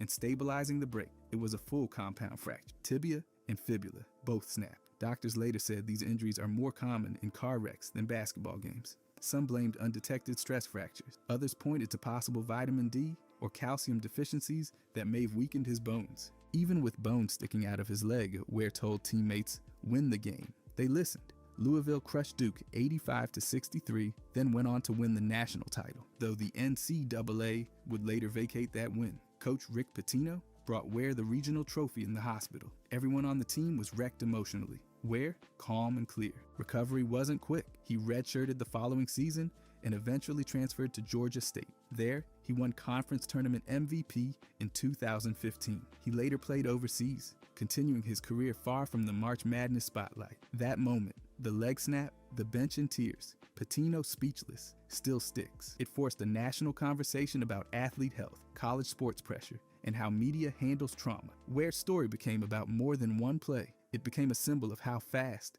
a season, a career, even a life path can change. Chris Marcus's fall from promise. At 7'1" and 285 pounds, Chris Marcus was a late starter, but by his sophomore season at Western Kentucky, he was dominating. In 2001, he led the NCAA in rebounding with over 12 per game and earned Sunbelt Player of the Year honors. NBA scouts were buzzing. Some even said he might be the one guy who could guard Shaq. Then it all fell apart. In October 2001, Marcus went down in practice. What was first called a sprain turned out to be a stress fracture in his left ankle. He missed most of the next 2 seasons and never got back to full strength. Only 19 games. That was it. With his career slipping away, Marcus started drinking. He felt isolated, depressed, and overwhelmed. His weight climbed to over 330 pounds. He said in interviews he was sad and felt alone, stuck in pain and frustration. It spiraled. The Nuggets gave him a shot in 2003. He showed up lighter, motivated, and trying to turn things around. But one drink before a meeting wrecked the opportunity. He missed the session. That was the end of his NBA shot. Marcus went to rehab in 2005, got sober, earned a degree, and worked as a counselor. He turned his pain into purpose. But in April 2020, he collapsed at home and died from a pulmonary embolism. He was just 40. WKU honored him as one of the greatest to ever wear their jersey. He still holds records for blocks and rebounds. Marcus's story is the kind that never leaves you. So much promise, so much fight, and a heartbreaking reminder that talent can't always outrun the toll of injury and isolation. Monty Williams' wife. On February 9, 2016, Monty Williams' wife Ingrid was killed in a violent head-on crash in Oklahoma City. She was driving their Chevy Suburban when another car, speeding at over 90 miles per hour, crossed the center line. The other driver, Susanna Donaldson, died instantly. Toxicology reports showed meth and amphetamine in her system. Monty lost his wife. Their 5 kids, aged 5 to 17, lost their mother. It could have ended there. A tragic story of loss and rage. But Monty did something nobody expected. At Ingrid's funeral, he stood in front of a packed church, surrounded by NBA players, coaches, and family, and asked everyone to pray for Donaldson's family too. "We have no ill will," he said. "That family needs prayer as well." He repeated it. "We cannot serve the Lord if we don't have a heart of forgiveness." It wasn't just a soundbite. It was real. Monty didn't excuse the crash, but he refused to let hate live alongside grief. He reminded everyone that Donaldson's family didn't wake up that day planning to destroy a life. Monty took a leave from the Thunder, stepped away from basketball, and raised 5 children alone. Years later, as head coach of the Phoenix Suns, he's spoken about how faith and forgiveness reshaped his leadership. His loss became part of his story, but not the end of it. The eulogy went viral, not because of shock value, but because of its grace. In a moment built for bitterness, Monty Williams gave the world something else: mercy, clarity, and a message that still echoes far beyond basketball. T-Mac and Yao Ming's injury timeline. It's one of the most painful what-if stories in NBA history. Tracy McGrady and Yao Ming were supposed to bring Houston a title in the mid-2000s. On paper, they had it all: size, skill, scoring, defense. On the court, they had overlapping injuries that wrecked every playoff run before it even got started. By the 2005 season, McGrady was dealing with brutal back spasms. He played just 47 games, add in his arthritic shoulder and the knee problems that followed, and he became a walking rehab report. In 2009, he had microfracture surgery on his knee, basically ending any chance for him to carry the team deep into the playoffs. Yao had his own nightmare reel: stress fractures, ankle injuries, foot surgeries, you name it. He broke his right leg in December 2006, then suffered a stress fracture in his left foot in February 2008 that killed the Rockets' season while they were on a 22-game win streak. And in 2009, right when they had a real shot, he fractured his foot again in the middle of the Lakers series. Together, McGrady and Yao missed over 300 regular season games during their time as teammates. The Rockets never got past the second round while both were healthy. In 2009, they finally won a playoff series. But McGrady was out and Yao got hurt midway through. The duo never had a full playoff run at the same time. Never. McGrady was traded in 2010. Yao retired in 2011. Just like that, an era built on superstar potential crumbled under 2 sets of legs that couldn't hold the weight. Jahlil Okafor's Boston fights. On November 25th, 2015, after the Sixers snapped a 9-game losing streak, Okafor went out in Boston with teammates. They ended up at Storyville nightclub. Later that night, things got messy. A heckler shouted, "The 76ers suck." Okafor, then 19 and reportedly drunk, punched the guy and knocked him straight to the ground. TMZ got the whole thing on video. That wasn't even the only incident. A second video surfaced later, showing Okafor involved in another scuffle on the same night. One person reportedly needed stitches. Boston police opened an investigation after one victim filed a complaint, but no criminal charges were ever filed. Okafor admitted he was intoxicated and called it dumb and embarrassing. He said it was one of the worst decisions he'd made. The Sixers clearly agreed. After a string of incidents, including speeding over 100 miles per hour, they assigned him a full-time personal security guard. He was also hit with a 2-game suspension for conduct detrimental to the team. That marked a turning point in how people viewed him, not just as a top rookie, but as someone whose off-court behavior was starting to overshadow his game. No arrests, no long-term legal consequences, but the damage to his reputation lingered. The combination of being young, frustrated, and highly visible put him under a microscope. And that night, in Boston, fueled by taunts and too much alcohol, became a defining low point in what was supposed to be a promising career. Jay Vincent's scam and prison sentence. Jay Vincent, a 9-year NBA veteran and NCAA champ from Michigan State, built his name on the court. But years after retirement, he built something very different. A fake business that conned around 20,000 people out of nearly $2 million. From 2006 to 2009, Vincent and partner Anthony Porti ran a company called Foreclosure Bank Inspection Co. They claimed they were recruiting home inspectors to work with major banks on foreclosure properties, but the jobs didn't exist. Instead, they sold fake insurance policies and background checks, charging $149 for insurance and $89 for background screenings. They even forged contracts and checks to look legit. It worked. Too well. Thousands of job seekers bought in, thinking they were about to get steady work, but no inspections ever happened. In August 2010, Vincent was indicted on mail fraud and tax charges. He'd also underreported over $200,000 to $67,000 in income. By September, he pled guilty. In February 2011, he turned himself in. On September 2nd, he was sentenced to 68 months in federal prison and ordered to pay $110,000 to the IRS, from a national title with Magic Johnson to a prison cell. That's the arc. He got out in March 2016, moved into a halfway house in Michigan, and worked at a local burger joint. His parole ended in July that year. What makes the story sting is how calculated it all was. This wasn't a moment of desperation. It was a sustained scam. Jay Vincent had a platform, a name, and a legacy. And for 3 years, he used all of it to run a scheme that fooled thousands. William Bedford's legal troubles. William Bedford came into the league with all the potential in the world. After dominating at Memphis State and getting picked 6th overall in 1986, expectations were sky high. He had the size, the talent, the touch, all of it. But almost immediately, things started sliding off the rails. His rookie season was solid, but by his 3rd year, he was off the court entirely, thanks to a cocaine addiction that sidelined him for the entire 1988 to 89 season. He came back and managed to win championships with Detroit in 1989 and 1990, but he never found a steady role again. Over 6 seasons, his scoring average dropped to just over 4 points per game. Things didn't just unravel on the court either. After the NBA, his life spiraled even harder. Between 1996 and 2001, he was arrested multiple times on drug charges. One of those arrests involved 25 pounds of marijuana. By 2003, he was hit with a cocaine distribution charge and sentenced to 10 years. He ended up serving about 8 before getting out in 2011. After prison, Bedford tried to piece his life back together. He worked in car sales, helped lead a semi-pro team, and joined a mentorship program called Manhood University. He spoke publicly about his regrets, about falling in with the wrong crowd and making bad decisions during his playing days. The sad truth is, he ended up spending more years in prison than he did in the NBA. It's a story of unrealized talent, but also one of someone trying to rebuild from the bottom. Zaid Abdul Aziz's pill addiction. Zaid Abdul Aziz, formerly known as Don Smith, had a solid 10-year career in the league and made headlines later when he converted to Islam and changed his name in the mid-70s. But what most people don't know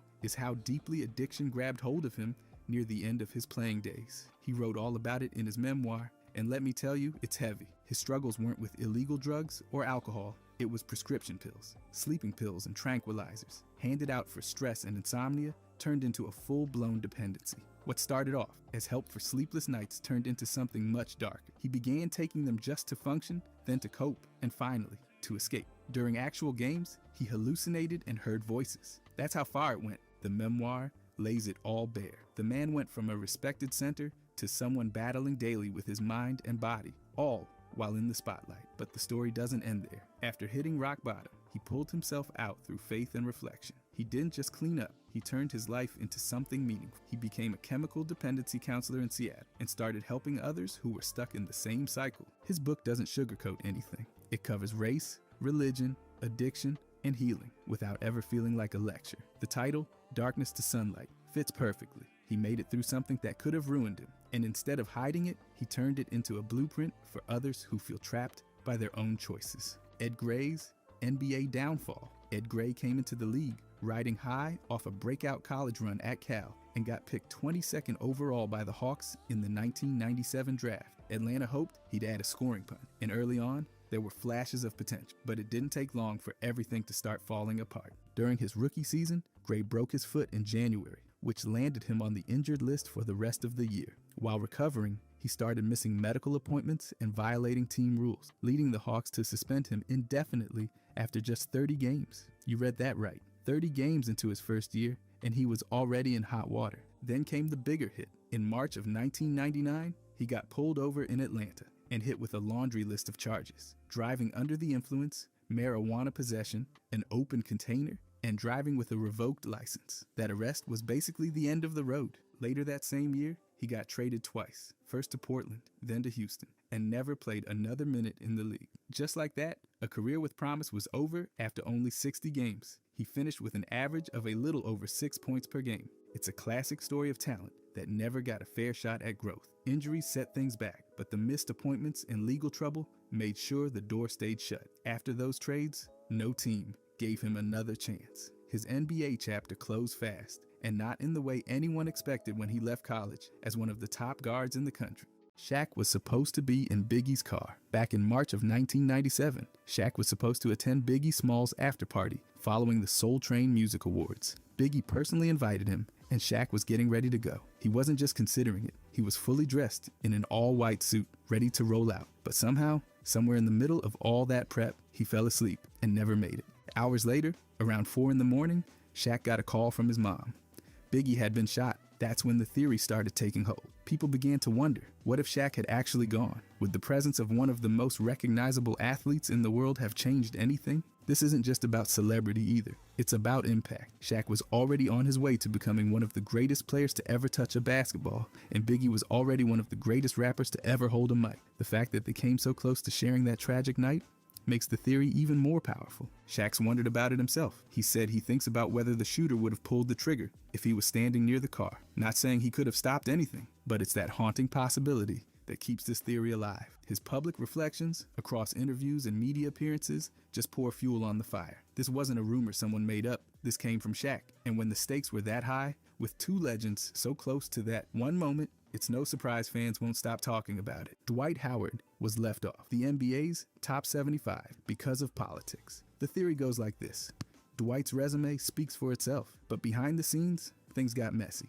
He was a 3-time Defensive Player of the Year, made 8 All-Star teams, and was named to 5 All-NBA first teams. That's not just good, that's elite. But when the NBA announced their top 75 list, his name was missing. Fans and former players did not take that lightly. A lot of people believe this had nothing to do with his game and everything to do with how he was perceived. Former coach Stan Van Gundy straight up called the snub ridiculous. And Richard Jefferson said the list was political. That's not coming from fans on social media, that's insiders. Dwight himself pointed right at the issue, saying politics and off-court stories were used to bring down his value. Locker room drama, the whole hard-to-deal-with label, even stuff like that infamous crotch grab incident during his Charlotte days. Supporters say all that baggage created a negative image that voters couldn't ignore. His own teammates have said he deserved to be on it. Jameer Nelson called it crazy that Dwight was left off. Fans broke down stats and pointed out he outperformed plenty of guys who made the cut. But the story behind the snub, that's what turns this into more than a list.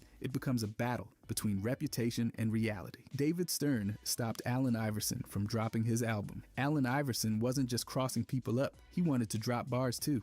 In the summer of 2000, he recorded a rap single under the name Jules. The track, called 40 Bars, was supposed to lead into a full album. The vibe? Let's just say the lyrics didn't exactly scream family friendly. They were packed with homophobic, sexist, and violent lines. And it didn't take long for the storm to hit. David Stern didn't just raise an eyebrow, he called Iverson into NBA headquarters. And not for a casual chat. Stern sat him down and read the lyrics back to him, word for word, like a disapproving principal. The message? Crystal clear. The league wasn't going to sit back while one of its biggest stars dropped tracks like that. Iverson agreed to make changes, but it was already a circus. The controversy exploded, fans and media latched on, and what could have been an off-court venture turned into a mess. Iverson later said the whole thing took the excitement out of it. By the end of 2001, the album was officially dead. What makes the theory so popular is the way Stern's actions played out. A commissioner reading lyrics out loud in an office meeting? That's not subtle. Stern didn't just voice concern, he applied real pressure. People saw the sequence, the meeting, the backlash, and then the whole project vanishing. It looked like a power move, plain and simple. That's why so many still say Stern didn't just critique Iverson's rap career, he shut the whole thing down. By the way, if you guys want to subscribe, I'm going to be posting every day. Thanks. Anyways, the NBA ignores Hornets drama because it's the only attention they get. The Hornets could be on fire and no one would notice unless something off the court explodes. That's where this theory kicks in. People believe the NBA quietly lets the Hornets spiral in chaos because that's the only time anyone's even talking about them. It's not about cleaning up the mess. It's about letting the mess keep them relevant. Miles Bridges is the face of this disaster. His arrest in 2022 for felony domestic violence was huge. He got suspended for 30 games, pleaded no contest, and got 3 years probation. Then in 2023, he was hit with charges again for allegedly violating a protection order. By early 2024, the charges were dropped, but the league never stepped in strong. No extended bans, no big PR cleanup, just headline and silent. Then there's James Bouknight. He was arrested for driving while impaired with a Glock in the car. His traffic record is stacked with ridiculous speeds: 84 in a 35, 107 in a 65. The Hornets waived him, and the league didn't say much. Why would they? The story already did its job. Fans call it out constantly. They say the NBA doesn't care about the team unless the headline's messy. It's like the league's allergic to giving Charlotte real coverage, unless it's a car crash, literally or figuratively. For the Hornets, drama isn't a problem, it's marketing. Michael Jordan traded Rip Hamilton to sabotage Kobe Bryant. In 2002, Michael Jordan made a front office move that's still being dissected. While suiting up for the Wizards, he also pulled strings behind the scenes. And that's when he traded away Richard Hamilton, the team's second leading scorer, to Detroit for Jerry Stackhouse. On the surface, it was just a typical basketball deal, but fans weren't buying it. Hamilton was putting up 20 points a night. He was young, explosive, and getting better fast. So why trade him? That's where this theory gets loud. A Reddit post tossed out a wild idea. Jordan sent Rip to Detroit to create a roadblock for Kobe Bryant, because by the time 2004 hit, Hamilton was a star. He helped the Pistons crush the Lakers in the finals, Kobe and all. So here's what the believers point to.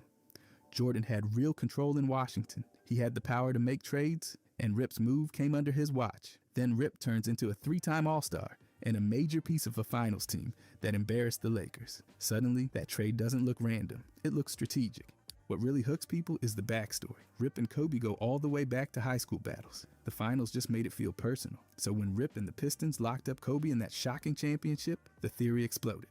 Jordan helping build the very team that would shut down Bryant's title run? That's not just a trade, that's chess. Fans think Jordan didn't just outplay people, he outmaneuvered them. And this one, it might have been his most ruthless off-court move yet. The Knicks' favorite players tied to CAA. This theory's got legs because every time the Knicks make a move, it somehow circles back to CAA. And not just the agency, it's the people. Leon Rose, the Knicks president, came straight from CAA. William Worldwide Wes Wesley, also from CAA, is now pulling strings as executive VP. And just to complete the family business vibe, Leon's own son Sam Rose represents multiple Knicks players as their agent. It all kicked off when Leon Rose took over in 2020. Since then, the team's become a magnet for CAA talent. Jalen Brunson, CAA client. Josh Hart, same. OG CAA again. And then they added Karl Anthony Towns, another former Rose client. It's like watching a client list turn into a roster. Brunson's signing wasn't just about skill. He's practically Knicks royalty at this point.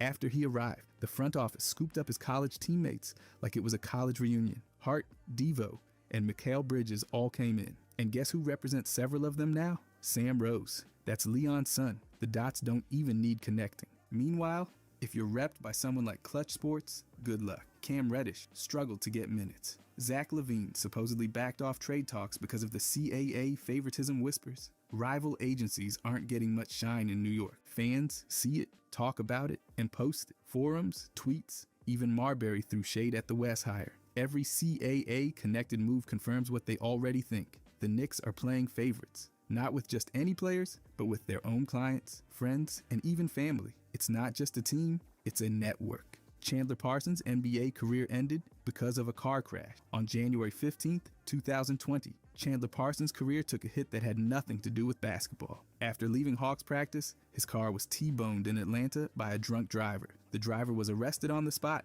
and had a past filled with DUI trouble. That one moment flipped everything for Parsons. He didn't just walk away with a few bruises. He suffered a traumatic brain injury, a herniated disc, a torn labrum, and serious whiplash. That wasn't a minor setback. That was full-on career-threatening damage. Parsons never played another NBA game again. His last appearance was weeks earlier, in December 2019. He had only played 5 games for the Hawks before it all stopped. In February 2020, the Hawks waived him. He entered the league's concussion protocol, but he never came back. 2 years later, in January 2022, he officially announced his retirement and pointed directly to that crash as the reason. Legally, Parsons filed a personal injury lawsuit and got a massive settlement. He didn't hide how severe the injuries were. He made it clear that crash wasn't just a bad day, it was the thing that ended his time in the league. That's why people call the crash the breaking point. He was active, on a roster, and still suiting up. Then the wreck happened and everything stopped. The injury list was brutal,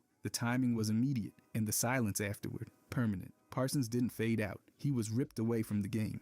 Fans point to that moment as the line between his career and the end. Steve Nash's ex-wife had a baby with Jason Richardson. That's the theory fans haven't let go of since November 2010. Nash's wife gave birth to a son on November 12th. The next day, Nash filed for divorce. And right after that, Jason Richardson, one of Nash's teammates, got traded. Those three things happening so close together, that's where the rumor caught fire. Online posts have pushed one specific idea. The baby wasn't Nash's.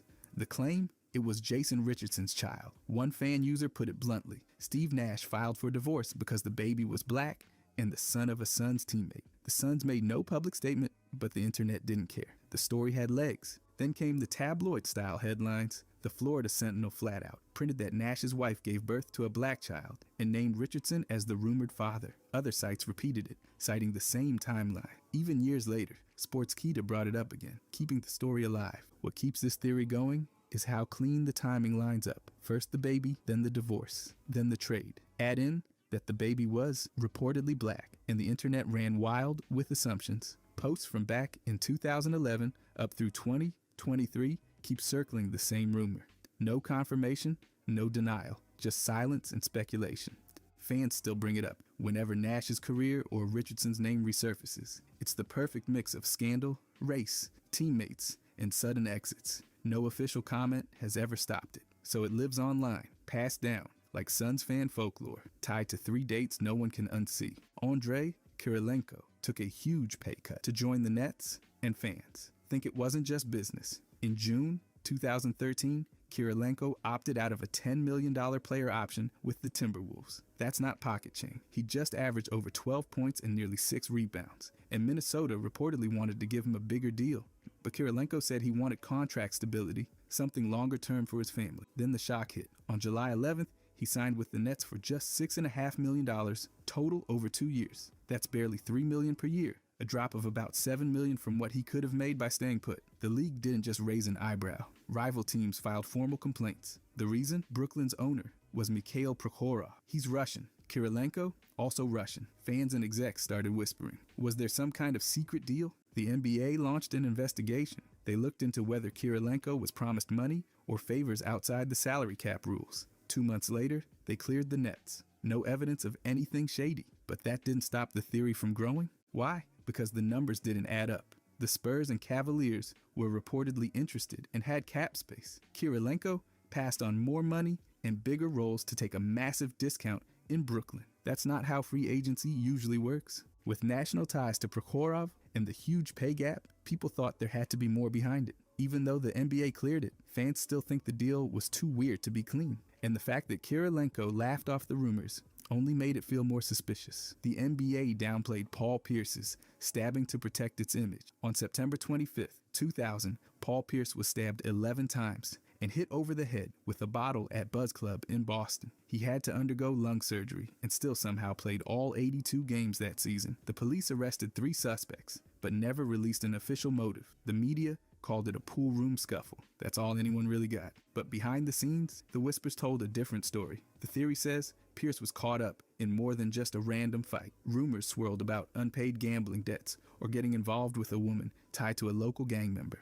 Some claimed this was retaliation. None of it made it into court, but all of it lived in locker rooms, forums, and press boxes. The NBA, according to theory believers, stepped in quietly. They didn't want one of their young stars linked to crime, gambling, or gang violence, so they worked with media outlets to keep things vague. The details stayed out of the headline. No mention of who ordered the hit, no deep dive into why it happened. Just the sanitized wrong place, wrong time version. Fans have repeated what they say local insiders told them. Some claim reporters were told to back off. Others say the NBA didn't want another image problem after already dealing with a bad reputation in the 90s. And that's why the theory won't die.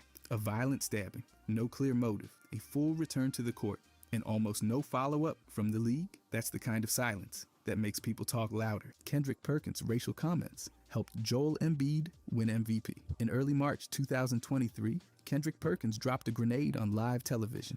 On ESPN's First Take, he pointed out that recent MVP winners, Steve Nash, Dirk Nowitzki, Nikola Jokic, were white and not leading the league in scoring. Then came the quote that stuck. What do those guys have in common?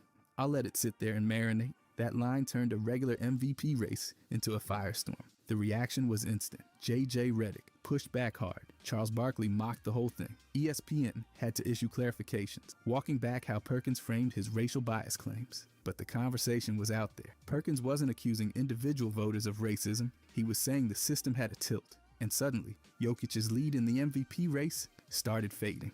That's where the theory takes off. Bomani Jones said Perkins shifted the whole national discussion. Larry Brown Sports credited Perkins for influencing how voters thought. And by May, Joel Embiid had 73 first-place votes. Jokic, just 15. Some fans claimed voters were scared to choose Jokic again, worried they'd look biased.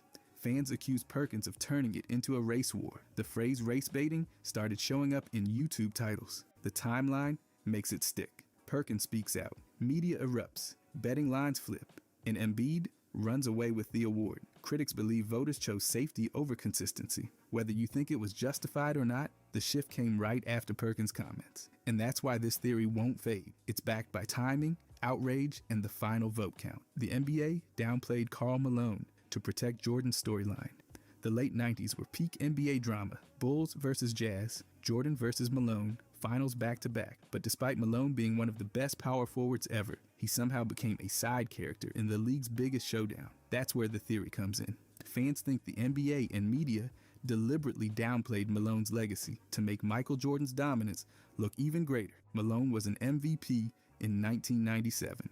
He followed it up with another elite season, but the league's storytelling machine was already locked in on Jordan's final chapter. Every broadcast, every highlight, every promo fixated on Jordan's clutch moments. The Game 6 steal and jumper in '98 basically became league gospel. Malone, just the guy standing in the way? Critics point to MVP voting patterns too. Malone had MVP caliber years before he won, but didn't get the nod until voter fatigue started kicking in with Jordan. The league didn't lean into Malone's consistency. They leaned into Jordan's magic. Even when Malone dominated in games, the framing stayed on Jordan's heroics. Utah's playoff success became Chicago's final obstacle. Fans still vent about this. They say the league never truly gave Malone the credit he earned. Everything was filtered through the Bulls' dynasty narrative. The Jazz were just the last boss in Jordan's video game. Malone was the foil, not the feature. The finals ratings were the highest ever. The league had every reason to push Jordan as the centerpiece. And that's what this theory is built on. The idea that Karl Malone didn't get minimized because he wasn't great. He got minimized because his greatness threatened the story the league needed to tell. The NBA silenced Mohammed Abdul-Rauf after his anthem protest. In March 1996, Abdul-Rauf refused to stand for the national anthem. He called the flag a symbol of tyranny and oppression. That didn't go unnoticed. The NBA suspended him, fined him over $31,000. And within days, they reached a compromise. He'd stand, but with his eyes closed in prayer. But from that point on, everything changed. His minutes dropped. By the end of that season, Denver traded him to Sacramento. His role shrank even further. 2 years later, he was out of the league, playing overseas. By 2001, he was gone from the NBA entirely. In the theory, it says the league didn't just react, they shut him down. Some say the protest wasn't the whole story. Abdul-Rauf's criticism of U.S. policy, his public references to conspiracies, and his refusal to back down made him a target. He's mentioned Operation Northwoods, questioned official narratives, and openly linked his exit to political motives. The wildest version of the theory claims federal agencies, not just the NBA, wanted him silenced. There's no proof of that, but there's also no clear reason why a top-tier shooter with elite free throw numbers was forced out so fast. He says he was blackballed. Fans point to the NBA's total silence on the matter. The comparison to Kaepernick only added fuel. What makes this theory stick is simple: a sharp career fall, unresolved questions, and a league that never answered. Abdul-Rauf never changed his story. He just stopped getting the ball. The NBA blackballed Royce White for his activism, not just his anxiety. In 2012, the Rockets drafted Royce White 16th overall, fully aware he had generalized anxiety disorder and a fear of flying. He asked for bus accommodations. The league said okay. Then his career basically evaporated. 3 total NBA games, a few D-League stints, and nothing after a short stop in Sacramento. The public story? Anxiety. But the theory says that wasn't the real reason teams backed away. White wasn't quiet. He criticized Big Pharma, questioned government control, and talked openly about racial capitalism. After leaving the league, he stayed in the spotlight, not as a player, but as an activist. He led protests after George Floyd's death and called out both the league and society for hypocrisy. That's where the theory takes shape. People believe the NBA didn't just think he was logistically difficult. They saw him as a PR threat, too vocal, too unfiltered, too ready to challenge power. Not just basketball systems, but economic and political ones. Insiders claim teams were quietly warned off. He was labeled risky, not for his mental health, but for his mouth. Despite strong showings elsewhere, including winning MVP in Canada, no team gave him a real second shot. Meanwhile, the NBA shifted toward embracing mental health awareness, but White called that out too. He said they co-opted the language without supporting the truth. That only deepened the divide. The theory sticks because the pattern's hard to ignore. A player speaks up, then disappears. His anxiety became the convenient excuse.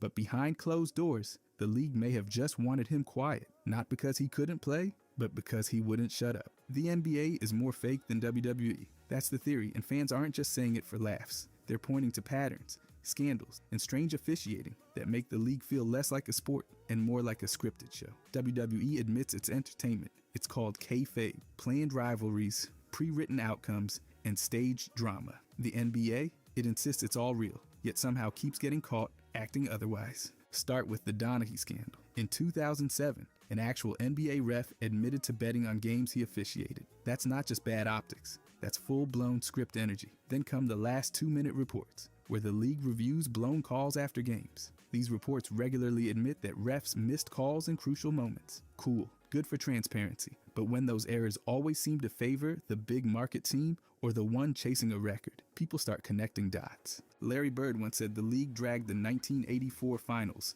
to a Game 7 for ratings. LeBron has questioned whether the 2003 draft was rigged to land him in Cleveland. And fans still believe the Knicks won the frozen envelope lottery in 1985. Every weird draft bounce or lucky pick for a struggling franchise adds another layer to the theory. Add in the officiating drama, phantom fouls, and unbalanced free throw counts, or scorekeepers inflating stats for home players, or teams mysteriously getting favorable whistles in nationally televised games. Fans compare this to WWE because the NBA sells competition, but seems to run on narrative. The difference? WWE doesn't lie about it. When players and fans start saying this feels rigged and there's actual history to back it up, the NBA's claim to legitimacy gets shakier. It's not just a game, it's content. The Utah Jazz roster more white players to sell tickets. That's the theory, and fans think the numbers and the history make it hard to ignore. The claim is simple. In one of the NBA's whitest markets, the Jazz have consistently built rosters with more white players than almost any other team, and that's not just coincidence, it's marketing. Look at the names. Pete Maravich and Gail Goodrich were early stars when the franchise was still finding its footing. Then came John Stockton and Mark Eaton, followed by Greg Ostertag, Jeff Hornacek, and Ondrej Kirilenko. Mehmet Okur helped stretch the floor before big men were supposed to. More recently, there's Lauri Markkanen and Walker Kessler anchoring the new era. The Jazz haven't just had white players, they've built identities around them. Over a 15-year period, Utah rosters hovered around 34% white, according to Deadspin. Their fan base? About 63% white. Only Minnesota comes close. Remove those two teams, and the rest of the league doesn't show the same pattern. So when fans say having white players on the team sells tickets, it's not hard to see where they're coming from. Former player Vernon Maxwell said it straight. Utah drafts white players. He asked when the team last picked a black star, and fans didn't have a quick answer. Combine that with consistent front office trends, and it starts to look deliberate. Whether it's about market comfort, identity, or just filling seats, the pattern is there. Great players, yes, but all fitting a type that resonates with the local crowd. The theory sticks because the Jazz don't just develop white players, they showcase them. The NBA gave the Nets the #1 pick in 2000 to save the franchise. That's the theory, and fans still talk about it like it was a staged rescue mission. At the time, the New Jersey Nets were a disaster. Low attendance, coaching turnover, zero buzz. They won 31 games and had just a 4% shot at the top pick. But on June 28th, they hit the lottery jackpot and landed the #1 pick. That was Kenyon Martin, and that's where it all flipped. 2 days later, they hired Rod Thorne. Then came Byron Scott. Within a year, Jason Kidd arrived, and suddenly the Nets weren't dead. They were sprinting to back-to-back NBA finals. The timing? Suspiciously perf. A 4% miracle just happened to jumpstart the best era in franchise history. That's why people say the league stepped in. It wasn't just luck, it was restoration. The theory says the NBA saw a failing market and decided to reboot it. Fans were already side-eyeing the lottery after the Knicks' frozen envelope in 1985. Add LeBron's Cleveland miracle in 2003, and there's a clear pattern people latch onto. The Nets felt like a franchise the league didn't want to lose. Small market, but in a major metro, they just needed juice. A draft win fixed that. Conspiracy talk flooded the internet. People called it a bailout. Critics said the NBA needed a narrative arc. Downtrodden team rises from the ashes. The Nets played their role perfectly. There's no proof the lottery was rigged, but there's also no convincing explanation for how a franchise on life support just happened to land the #1 pick, fire up a rebuild, and become a contender almost overnight. And that's why this theory won't go away. The 82 Knicks fixed games to pay off their cocaine dealer. That's the theory. And it's not just a wild internet post. It's rooted in actual FBI documents. In Brian Tuohy's book, Larceny Games, Declassified Files detail how an East Coast drug dealer allegedly worked with 3 Knicks players during the season. He started betting small, $300 per game, then suddenly jumped to $10,000 once the fix was supposedly in. According to the files, he won 6 of 7 bets, and all of them were against the Knicks. The accusations go beyond sloppy play. The theory says players weren't just throwing games. They were tipping off the dealer, letting him know which games to bet on, which ones they'd tank, and who wasn't playing at full speed. That's textbook point shaving, and it happened during a season where the Knicks lost 8 of their last 9 and finished 33-49. No names were ever released publicly. Michael Ray Richardson, their star and a known cocaine user, denied involvement, but the FBI's informants were clear. The players were fixing games to pay their dealers. Gothamist and other outlets ran with the story, quoting files that said players routinely fixed games. No arrests were made, no charges were filed, and the case was closed in '86. That silence kept the theory alive. The mix of verified documents, a team that collapsed at the exact right time, and the NBA's cocaine crisis all line up too neatly. Without a clear answer, fans are left to believe what makes the most sense. Something shady went down in New York that season, and the league quietly let it disappear. Kevin McHale traded Kevin Garnett to Boston on purpose. McHale had full control of Minnesota's front office during that time, and fans have not forgotten who he used to suit up for. The theory says McHale didn't just trade Garnett, he gifted him. Even though the Lakers were reportedly offering a young Andrew Bynum and Lamar Odom, the Timberwolves ended up taking a crowded group of role players and 1 draft pick from Boston. Not exactly a blockbuster return for someone like Garnett. People think McHale's Celtics ties were just too strong to ignore. He spent over a decade there, won championships, built a legacy, so when Boston came calling, he didn't hesitate. There's analysis pointing out how McHale leaned heavily toward Boston's offer. That's what makes the theory stick. It wasn't just a decent trade, it was one that vaulted the Celtics back into the spotlight while Minnesota faded hard. And right after that, Boston wins a championship. Meanwhile, Minnesota's rebuild doesn't exactly take off. The trade felt lopsided the moment it happened, and people haven't stopped talking about it since. The league watched it unfold and raised eyebrows, especially when it came out that Stern might have seen it as a power move to elevate Boston again. Garnett was a franchise player. The idea that his exit wasn't just business, but personal favoritism, that's what makes this theory catch fire. A GM with the Celtics' heart might have helped his old team reload, even if it meant holding Minnesota back. Tony Parker and Aaron Barry rumor. The buzz around this one refuses to die. Back in 2010, reports came out saying Tony Parker admitted to a sexting relationship with Aaron Barry, the wife of his Spurs teammate Brent Barry. While Parker denied it ever got physical, that didn't stop people from running wild with the idea. Even Sports Illustrated's Brian Armin Graham claimed the connection between Parker and Aaron was confirmed on good authority. Then Aaron Barry came out swinging. She posted on her site that she absolutely did not have an affair with Parker and never even pursued him. But somehow, her strong denial did the opposite of what she probably hoped. Instead of shutting things down, it fueled the rumor even more. Reddit threads still bring it up constantly. One user cited Jackie McMullen saying on a podcast that the story isn't even a secret. Others point to Steven Jackson, who once said Parker steals other players' women. Nobody had to squint too hard to guess what he meant, and the pieces line up too neatly for folks to let it go. Parker admitted to sexting, and the timeline fits right into the period his marriage to Eva Longoria was falling apart.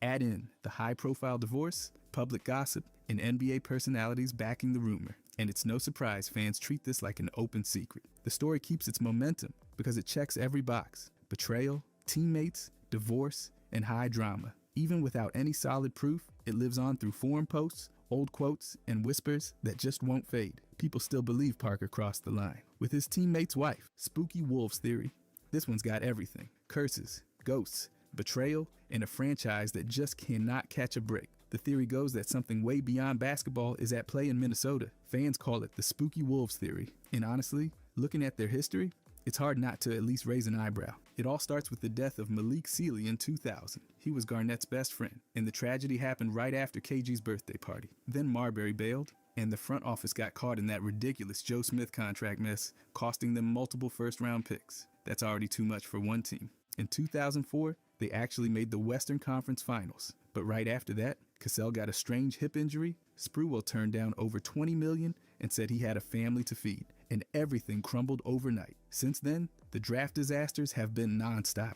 Johnny Flynn instead of Steph Curry, Wes Johnson instead of Paul George, Chris Dunn over Jamal Murray. It's like they're allergic to picking stars. KG left, won a title in Boston, and then later cut all ties with the franchise. Even Jimmy Butler's stint turned into chaos when he embarrassed the starters using the bench unit. Then came Flip Saunders' death during a rebuild, and it felt like the air just left the building. Ownership hasn't helped. Glenn Taylor's been dragging things down for decades, and now the new ownership can't even figure out their deal. Lawsuits and delays everywhere. Some fans blame cursed land. Others say Flip's ghost haunts the team. Whether it's karma, spirits, or just brutal misfortune, Wolves fans swear this isn't just bad luck. It's something deeper. Right now, they're relying on Anthony Edwards to break the theory. Doc Rivers' Magic tenure. Doc's time in Orlando started strong, but by the end, things got ugly. He coached the Magic from 1999 through 2003, even snagging Coach of the Year in 2000. But once that final season hit, it all crumbled. They started with 1 win and 10 losses, then dropped 19 straight, tying the worst losing streak in franchise history. That's when Doc got fired, right after that 10th loss. And somehow it got worse from there. The locker room didn't just fall apart, it turned into a full-blown circus. Reports from major outlets said players flat out ignored Doc during games. They ditched play calls, tuned out his instructions, and basically ran their own show. And it wasn't just on the court. Inside practice sessions, total chaos. Details were leaking to reporters like it was a soap opera, and some players were accused of faking injuries just to sit out. That kind of stuff doesn't just happen because of bad luck. It's deeper than that. He had some rough patches with the coaching staff, young guys acting out, and coaching that couldn't reel it in. Blaming just one guy doesn't cover it. Doc lost the locker room, and that team completely fell apart. Bonzi Wells, Jailblazers era. Bonzi was right in the thick of one of the wildest chapters in Portland's history. During the 2001 and 2002 seasons, he was a key part of that team, putting up around 17 points, 6 rebounds, and more than 1 steal a game. He followed that with 15 points, 5 rebounds, and nearly 2 steals the next year. But his performance wasn't what got people talking. It was everything else. That era of Trailblazers basketball earned the nickname Jailblazers for a reason. Bonzi wasn't alone in the mess, but his name showed up a lot. He got suspended for mouthing off to a coach, spitting on another player, throwing obscene gestures, and even punching an official. None of that helped the team's image, and it definitely didn't help his relationship with fans or the front office. Now, there's a rumor that Bonzi once skipped a game in 2002, claiming to be mentally drained after partying until dawn at a strip club. And even though that tale might fit the chaos of the era, the team was dealing with issues across the board. Players like Rasheed Wallace, Damon Stoudemire, and Chintel Woods all had their own legal or disciplinary troubles. Lenny Cook versus LeBron James, ABCD camp. Back in July 2001, at the legendary ABCD camp, run by Sonny Vaccaro and backed by Adidas, everything changed for 2 high school stars. Lenny Cook, who was ranked higher than any other player in the country, went head-to-head with the rising junior named LeBron James. And that's when it all shifted. LeBron stole the spotlight, hit the game winner, and left scouts buzzing. That moment became the start of their wildly different paths. LeBron to stardom, Cook to obscurity. Now here's where things get murky. For years, Cook's camp has insisted the matchup was tilted from the start. They claimed refs were favoring LeBron, that the game schedule got shuffled to mess with Cook's rest, and that the whole setup felt off. Coaches, friends, and even documentary filmmakers have echoed these complaints, saying the system wasn't exactly neutral. But even with all that noise, nothing's been confirmed. There's no official proof that LeBron's people rigged anything. Sure, LeBron had heavy backing at the time, with powerful names like William Wesley already helping build the brand, but nobody's shown receipts or game plans. Sonny Vaccaro's even said the camp sometimes leaned toward boosting stars, but he's never directly admitted any bias for LeBron. The NBA, completely silent on the whole thing. They never sanctioned the camp, so they've stayed out of it.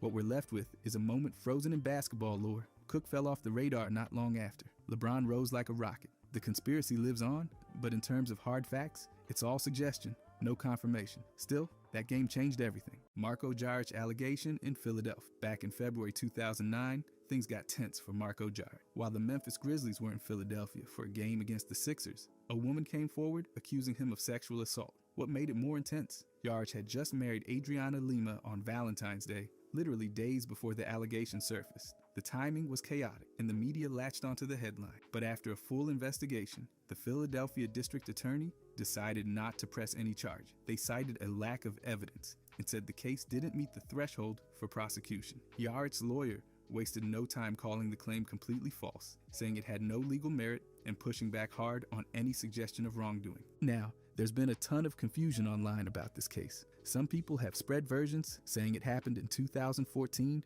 or in Brazil. That's all wrong. It wasn't Brazil, and it wasn't 5 years later. Everything happened in Philadelphia in 2009, and there's no record of any other accusations involving Jaric anywhere else. Also, there's no proof that the NBA made any comment about the incident. They stayed silent, which makes sense since Jaric wasn't exactly front page material in league circles. And no, there's nothing to suggest his name was erased from coverage or that the league tried to bury the story. His career faded, but that's pretty standard for role players once their production dips. So yes, the allegation was real, the legal response was real, but no charges were filed, and there's no official record of anything being swept under the rug. The facts are public, and they don't support the deeper conspiracies people love to spin. Tony Roten and the process. Tony Roten didn't just play through the chaos in Philadelphia. He later dropped one of the biggest bombshells about what was really going on behind the scenes. Years after his time with the Sixers, Roten publicly admitted the team handed out fake injury designations.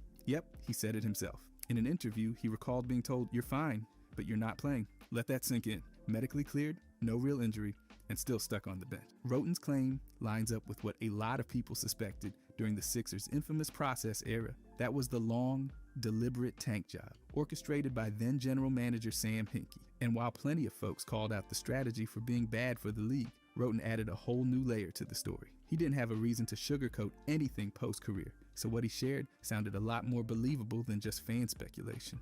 What's wild is the NBA never launched a formal investigation. Sure, the league stepped in around 2015 and brought Jerry Colangelo into the front office to make things look more competitive, but they never addressed Roten's claim directly. No fines, no press conferences, nothing. Just business as usual. Other players also aired their frustrations with how they were treated, especially with injuries and playing time, but none of them went as far as saying the team flat out faked injuries. That was Roten alone. So while the Sixers were losing games on purpose, they might have also been sidelining healthy players just to make it all work. Roten's words peeled back the curtain on how deep the process really went. Glenn Robinson, AAU gun incident. After retiring from the NBA, Glenn Big Dog Robinson stepped into youth coaching, thinking he'd pass on some knowledge. What he didn't expect was to have a gun pulled on him during an AAU game. Yeah, that actually happened. In a 2015 radio interview, Robinson shared the story. He was coaching, emotions got hot, and a parent, furious over either a call or playing time, escalated fast. Right there in the gym, in front of kids, parents, and players, the guy pulled a gun. Robinson said it was one of the most shocking moments of his life, not just because of the threat, but because no one in the gym did anything. No parents stepped in. No one tried to de-escalate. That silence hit harder than the confrontation itself. He pointed to it as proof that grassroots basketball had gone completely sideways. Too much money, too little structure, and way too many out-of-control parents treating games like high-stakes showdown. Now here's the kicker. Despite being a former #1 pick and NBA champion, Robinson's story never made national waves. Major outlets ignored it. No public reaction from the NBA, USA Basketball, or even AAU organizations. No policy talk, no outrage, just silence. Robinson didn't give names or specific details, which probably helped keep it under wraps legally, but it doesn't make it any less real. The whole thing shows just how wild the youth basketball scene can get. Even a respected former pro wasn't safe from that chaos. And if someone like Robinson can be put in that kind of danger without it making headlines, what does that say about the environment everyone else is dealing with? Allen Iverson, hotel robbery lawsuit.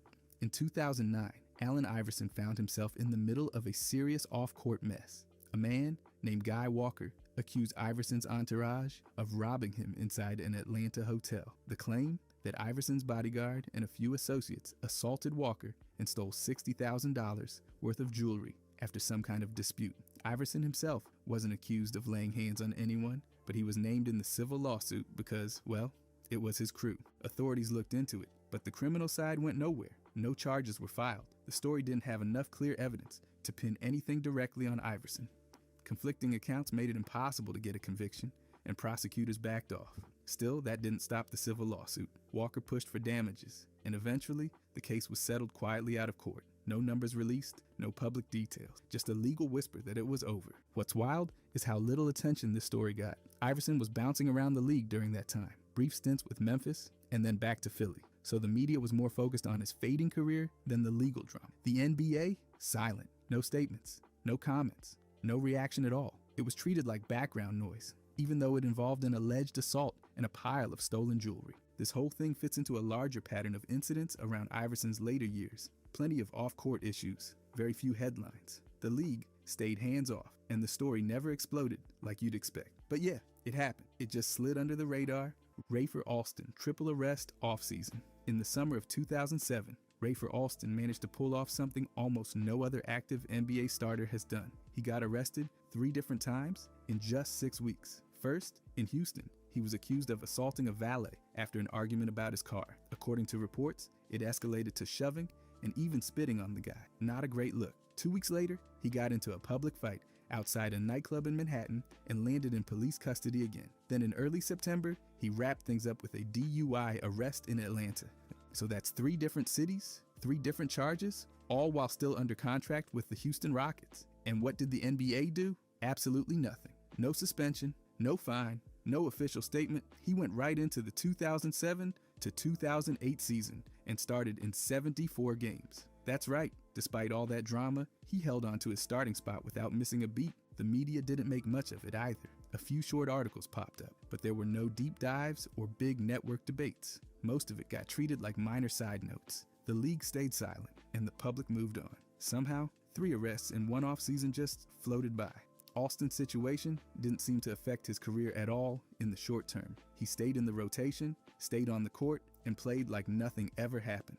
It's one of those cases that shows how different the response can be when a player's name isn't dominating headlines. 3 arrests, no suspension, no noise. Just another weird chapter in NBA offseason history. New Jersey Nets draft report allegations. I will say, this one is more of a theory. During the mid-2000s through the early 2010s, the Nets front office was a total circus. The team was constantly under fire for bad drafting, leadership that couldn't hold a direction, and what insiders later described as a toxic scouting culture. Behind the scenes, former executives and scouts started whispering that not everything was above board when it came to draft decisions.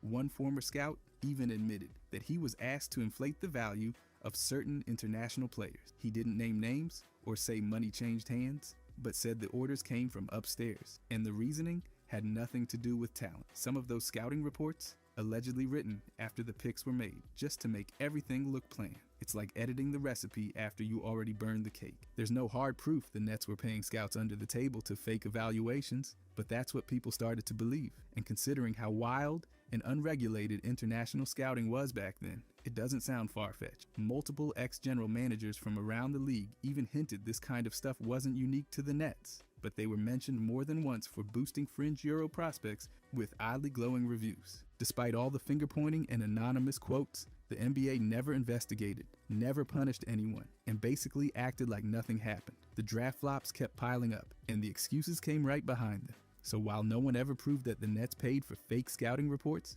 what's out there paints a pretty messy picture. It fits right in with the rest of the team's dysfunction during those years. Michael Beasley, agent benefits lawsuit. In late 2011, Michael Beasley filed a civil lawsuit against his former agent, Joel Bell, not just for fraud, but for a deeper pattern of misconduct that stretched back to Beasley's high school and college years.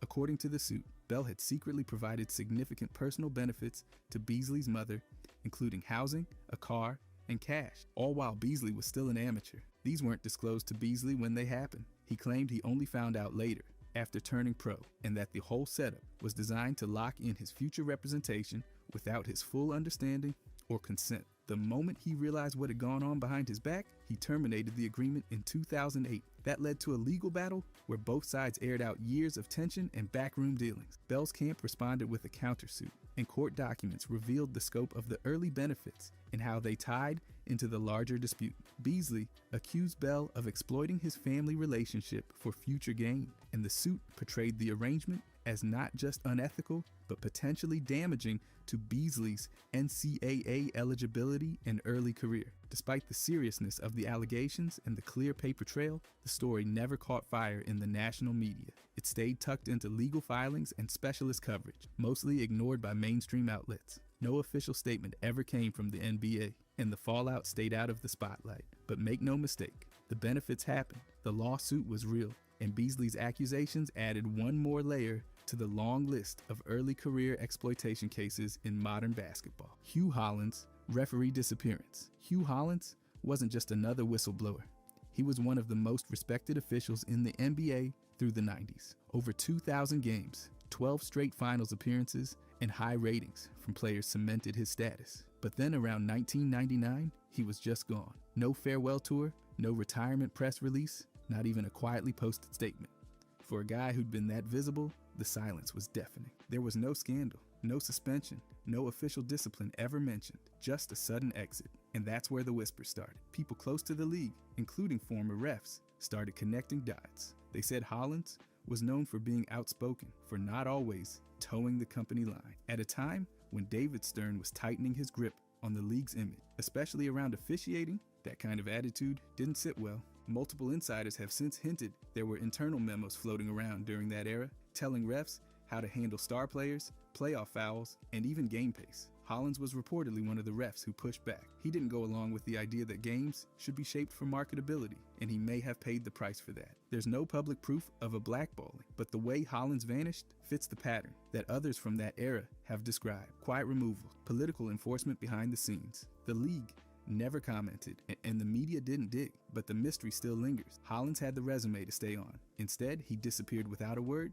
and the people who were there, they're still saying he didn't walk away by choice. Jalen Rose, suspension. On March 11th, 2011, Jalen Rose crashed his Cadillac Escalade during snowy conditions in West Bloomfield Township, Michigan. Turns out, he was driving with a blood alcohol level of 0.12, well over the legal limit. He got arrested and charged with operating while intoxicated. But the real twist came after the crash. Rose didn't tell ESPN right away. He kept the arrest under wraps for weeks, and the story only came out once local Michigan outlets started picking it up. By that point, ESPN was caught off guard. They issued a quiet suspension, kept things internal, and never made a big public announcement. It was handled more like a company memo than a national headline. Rose ended up pleading guilty and was sentenced to 20 days in jail. He served 16 of those days in August that year.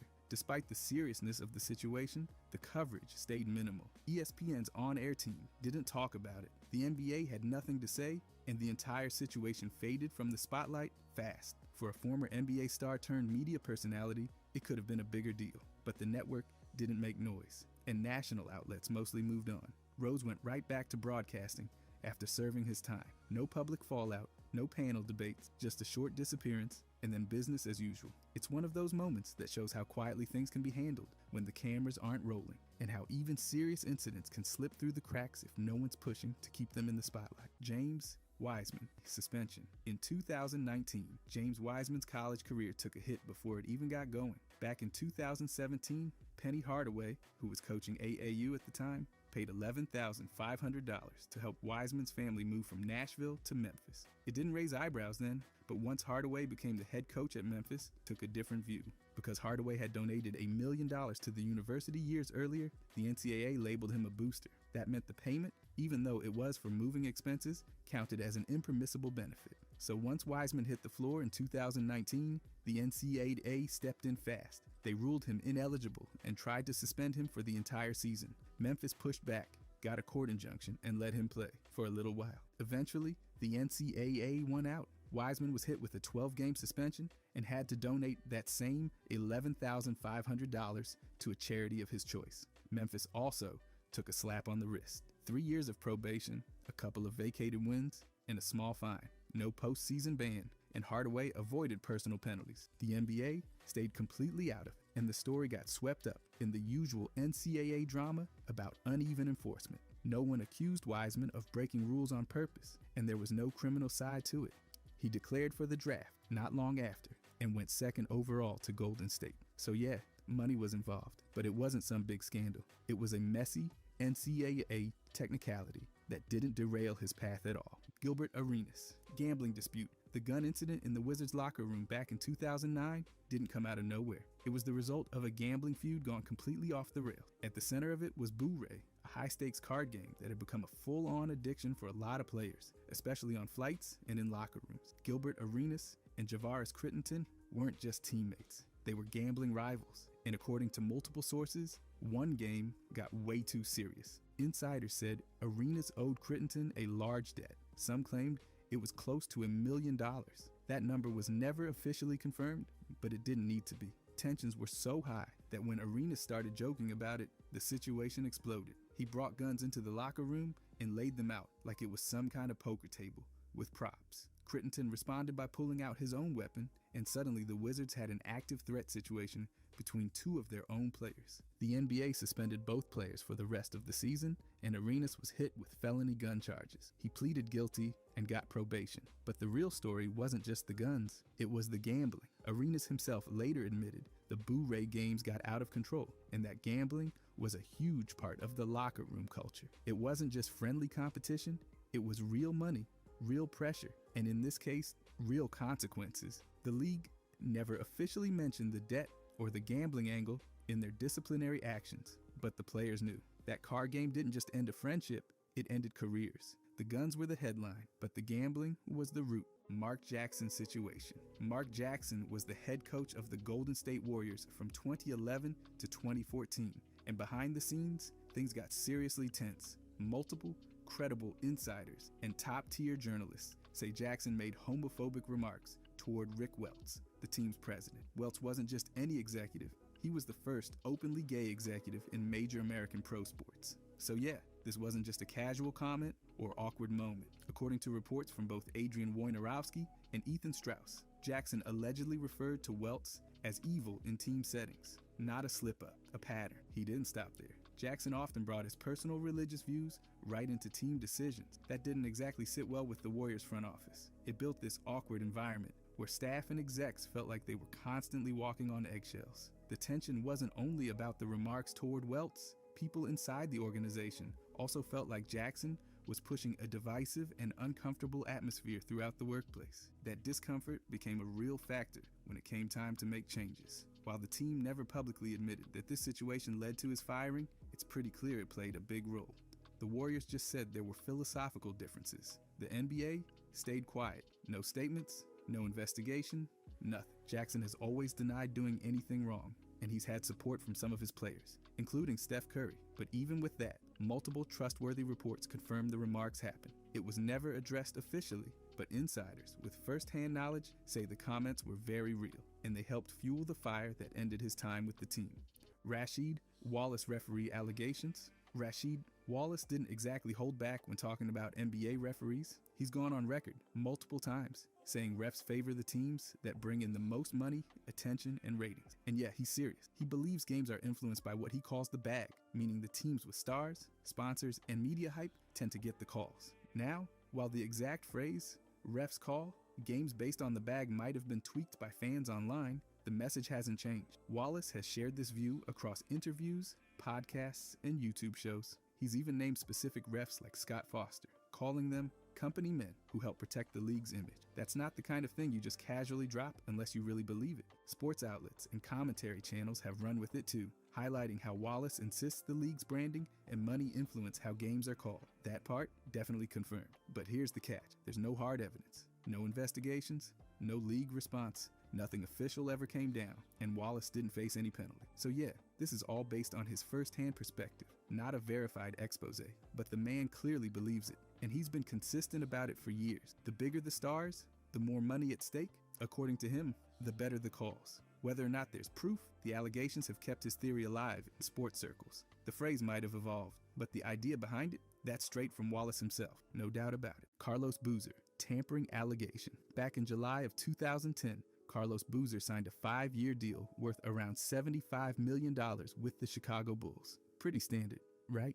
Except it all happened suspiciously fast. That speed sparked a whole wave of speculation. People in NBA circles started whispering that the Bulls might have jumped the gun and contacted Boozer's camp before free agency officially opened. If true, that would have been tampering. And this wasn't just fan chatter. Reporters from major outlets like ESPN and Yahoo Sports called out the timing. Several league executives also raised eyebrows. The deal came together so quickly, it looked like there might have been some unofficial talks before July 1st, what some called backdoor discussions. That's a big no-no under league rules. But here's where it fizzles out. The NBA didn't punish the Bulls. In fact, the league didn't even launch an official investigation. The word was, there wasn't any evidence to move forward. No leaked texts, no meetings on record, no taped phone calls. So while the suspicion stuck around, nothing came from it. That left the whole thing hanging in limbo. The deal went through, the Bulls got their guy, and the NBA moved on. Boozer never confirmed anything shady, and no one in the league came out with proof. So yeah, the tampering chatter was real, and a lot of people believed it. But in the end, it stayed exactly that, talk. No fines, no suspensions, no formal ruling. Just one of those NBA mysteries that never really got solved, but never completely faded either. Michael Ray Richardson comments. In March of 2007, Michael Ray Richardson, who was coaching the Albany Patroons in the Continental Basketball Association, made anti-Semitic remarks during a press conference. And these weren't secondhand quotes or vague allegations. His comments were recorded and published by major outlets like CBS News and the New York Times. He said, "Straight up, I've got big-time Jew lawyers. They are real crafty, just like the Jews are. I don't trust them, and they don't trust me." That's not a misquote. That's what he told reporters on the record. The fallout came fast. The CBA immediately suspended him, and not long after, the Patroons fired him. Richardson tried to walk it back by saying the comment was a joke. He pointed out that he had Jewish friends and Jewish lawyers, but yeah, that did nothing to stop the backlash. The NBA didn't respond publicly, probably because Richardson wasn't in the league at the time. But even without an official league comment, his relationship with the NBA completely vanished. He was a 4-time All-Star and once a top draft pick, but you won't see him involved in league events or featured in media coverage anymore. Since then, he stayed active in coaching, mostly overseas or in lower profile situations. But back in North America, his career never bounced back in any meaningful way. So this wasn't just a moment that sparked headlines. It had real, lasting consequences. The comments were offensive, widely reported, and got him fired. And while the NBA kept its distance, Richardson's absence from its spotlight says a lot about how serious the situation was. LeBron James, June 7th, 2011, Game 4 of the Finals. That's the day everything fell apart. Miami had the edge in the series, 2-1, and they had a shot to grab the momentum. But that night turned into one of the strangest, most disappointing moments of LeBron's entire career. He played 46 minutes and somehow only scored 8 points. 8, that's not a typo. He shot 3 for 11, missed all his threes, and went 2 for 4 at the line. The Mavericks locked him down with a combo of Jason Kidd, Jason Terry, and Deshaun Stevenson. He actually went 0 for 6 when guarded by Kidd or Terry. Dallas didn't just win the game 86-83, they also broke Miami's rhythm. LeBron was quiet in the fourth, scoring only 2 points. Meanwhile, D. Wade was carrying the scoring load with over 26 per game. Across the whole series, LeBron averaged just 17.8 with 4 turnovers a night. That's not superstar level. He said himself that he played like trash, and he's not wrong. That performance is still the lowest playoff scoring game of his career. Michael Jordan, his ties back to his father, James Jordan, July 23rd, 1993, just past 2 in the morning. James pulled over near Lumberton, North Carolina, tired after a long drive back from a funeral. He parked his red Lexus, the one with UNC's 0023 on the plate, to rest. That car caught the attention of 2 local 18-year-olds, Daniel Green and Larry Demery. They planned to rob him. What happened next changed everything. According to testimony, James woke up, panicked them, and Green shot him once in the chest. His body was dumped in a swamp about 30 miles away. It was discovered 11 days later, badly decomposed. His car was found abandoned with the window smashed and plate removed. They used his car phone to make 36 calls, which led to their arrests on August 15th. The case blew up when authorities realized he was Michael Jordan's father. Demery took a plea deal, Green went to trial, and got life. Years later, controversy still surrounds it. A judge who sentenced Green now says evidence was withheld. Green's parole was denied again in 2024. The impact on Michael? Devastating. He retired just months later, walking away after 3 straight titles. He moved on to play baseball in honor of his father. Rest in peace. James Jordan, Kevin Durant, June 10, 2019, Game 5 of the Finals. Durant had missed 9 games with a calf strain, but the Warriors needed him. He came out hot, dropping 11 points in just 12 minutes, perfect from 3, and looking sharp. Then, with just under 10 minutes left in the second quarter, everything snapped, literally. As he tried to drive past Serge Ibaka, Durant's Achilles gave out. He hit the floor, grabbed his lower leg, and the arena went silent. Trainers helped him off as teammates stood stunned. He left the building on crutches. The mood completely shifted. After the game, Bob Myers struggled to hold back tears, saying if anyone had to be blamed, it was him. The Warriors won that night, 106-105, but everyone knew the cost. Durant had ruptured his Achilles and would miss the entire next season. He eventually signed with Brooklyn, but didn't return to the court until the 2020-2021 season. He later said it took 700 days to feel like himself again. Achilles injuries have ended careers. For Durant, it changed the Warriors dynasty and rewrote his own path. If you enjoyed this, I'm going to be posting a lot here. I would greatly appreciate it if you could subscribe. Thanks for watching. Derrick Rose, February 24th, 2015. The Bulls announced he'd retorn the medial meniscus in his right knee, the same knee he injured in 2013. No big collision, no dramatic fall, just soreness at practice. Then an MRI, then the news. Rose had already been through so much by then. Torn ACL in 2012, meniscus tear the next year. By this point, he'd played only 61 of 246 regular season games since the ACL injury. That's 25%. On February 27th, Rose had another meniscectomy. 4 to 6 weeks, they said. He made it back in April, but it was different. His game had shifted. He wore a brace, drove less, and leaned on mid-range jumpers. Before the injury, he averaged over 25 points in his MVP season. That year, 18 points, under 41% shooting. He missed 20 games, then helped Chicago pass Milwaukee in the playoff. But against Cleveland, his quickness just wasn't there. The spark was fading. Fans were gutted. The hometown hero crushed by his own knees. Rose kept fighting, but that re-tear sealed it. His transformation from MVP to something else entirely. Chris Paul, July 20th, 2021. The heartbreak was undeniable. After 16 seasons, countless playoff exits, and a resume full of close calls, Paul finally made it to the NBA Finals with Phoenix. They jumped out to a 2-0 lead over Milwaukee, and it looked like the storybook ending was coming. Then the Bucks won 4 straight. Paul played well across the series, averaging nearly 22 points and 8 assists on 55% shooting. He even shot over 52% from 3, but mistakes crept in. In Game 4, he turned the ball over 5 times, including one brutal giveaway late in the 4th. Milwaukee capitalized and took the win. Game 5, Devin Booker got stripped, and Giannis threw down a game-sealing alley-oop. In Game 6, Paul tried to rally the Suns with 26 points, but they still lost 105-98. Giannis dropped 50 that night, putting an exclamation point on the Bucks' comeback. For Paul, it was a crushing loss after coming so close. He didn't walk away though. After the game, he said he'd be back, still fighting, still chasing the one thing his career's missing, a ring. Larry Bird. Summer of 1988 was the beginning of the physical unraveling. After nearly a decade of carrying the Celtics, he couldn't even stand without pain. Heel spurs in both feet, stabbing every time he moved. Doctors confirmed the damage and scheduled surgery. In August, Bird had bones shaved off both heels in Boston. Recovery, 3 to 4 months. But the pain stuck around. He tried returning in November, played 6 games, and shut it down. His feet weren't right.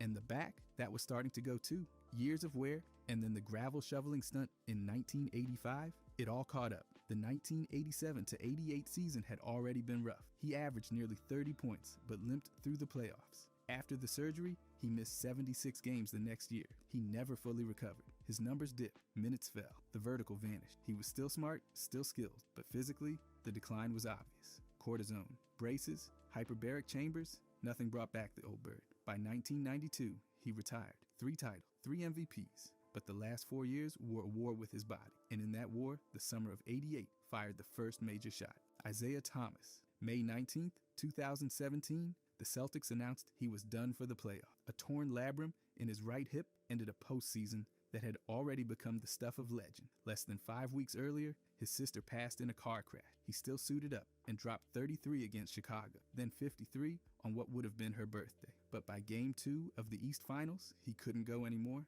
The injury, ephemeral acetabular impingement with a labral tear, and it wasn't new. He first felt it back in March. Still, he'd carried Boston to the #1 seed, put up nearly 29 points per game, and finished 5th in MVP voting. Then came the trade. On August 22nd, Boston sent him to Cleveland for Kyrie. Once Cleveland saw the hip, concerns exploded. Boston had to toss in a second-round pick just to seal the deal.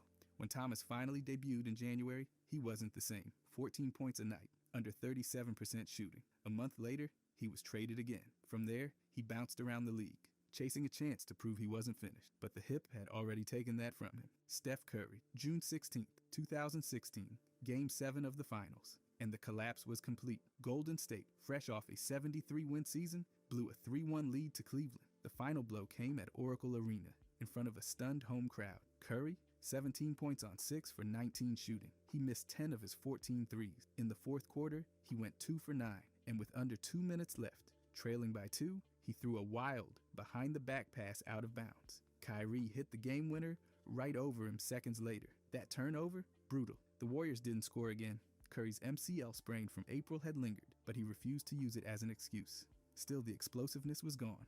His drives dropped, his dunks disappeared, and the MVP, unanimous that year, came up short. LeBron James was everywhere, posting a triple-double and grabbing the Finals MVP. Kyrie dropped 26, including that dagger 3. Curry's performance, especially that Game 7, led to questions about his clutch gene. Fans lit him up online, but the sting didn't end there. The loss triggered the Durant signing, and a very different version of the Warriors was born, Kobe Bryant. April 12, 2013, his body finally gave out. The Lakers were in a desperate playoff push, and Bryant had been playing nearly 39 minutes a night.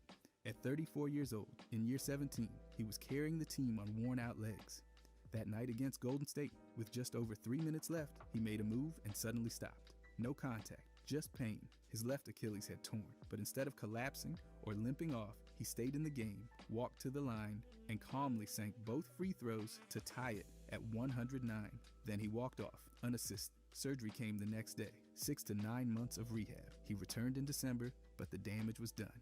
Over the next 3 seasons, he fractured his knee, tore his rotator cuff, and never regained that same form. Before the injury, he was still dominating. That night, he'd already scored 34, but the Achilles tear was the turning point, the start of the final act. His brilliance didn't disappear, but it came in flashes, not runs. That moment, though, those 2 free throws, became the symbol of his legacy.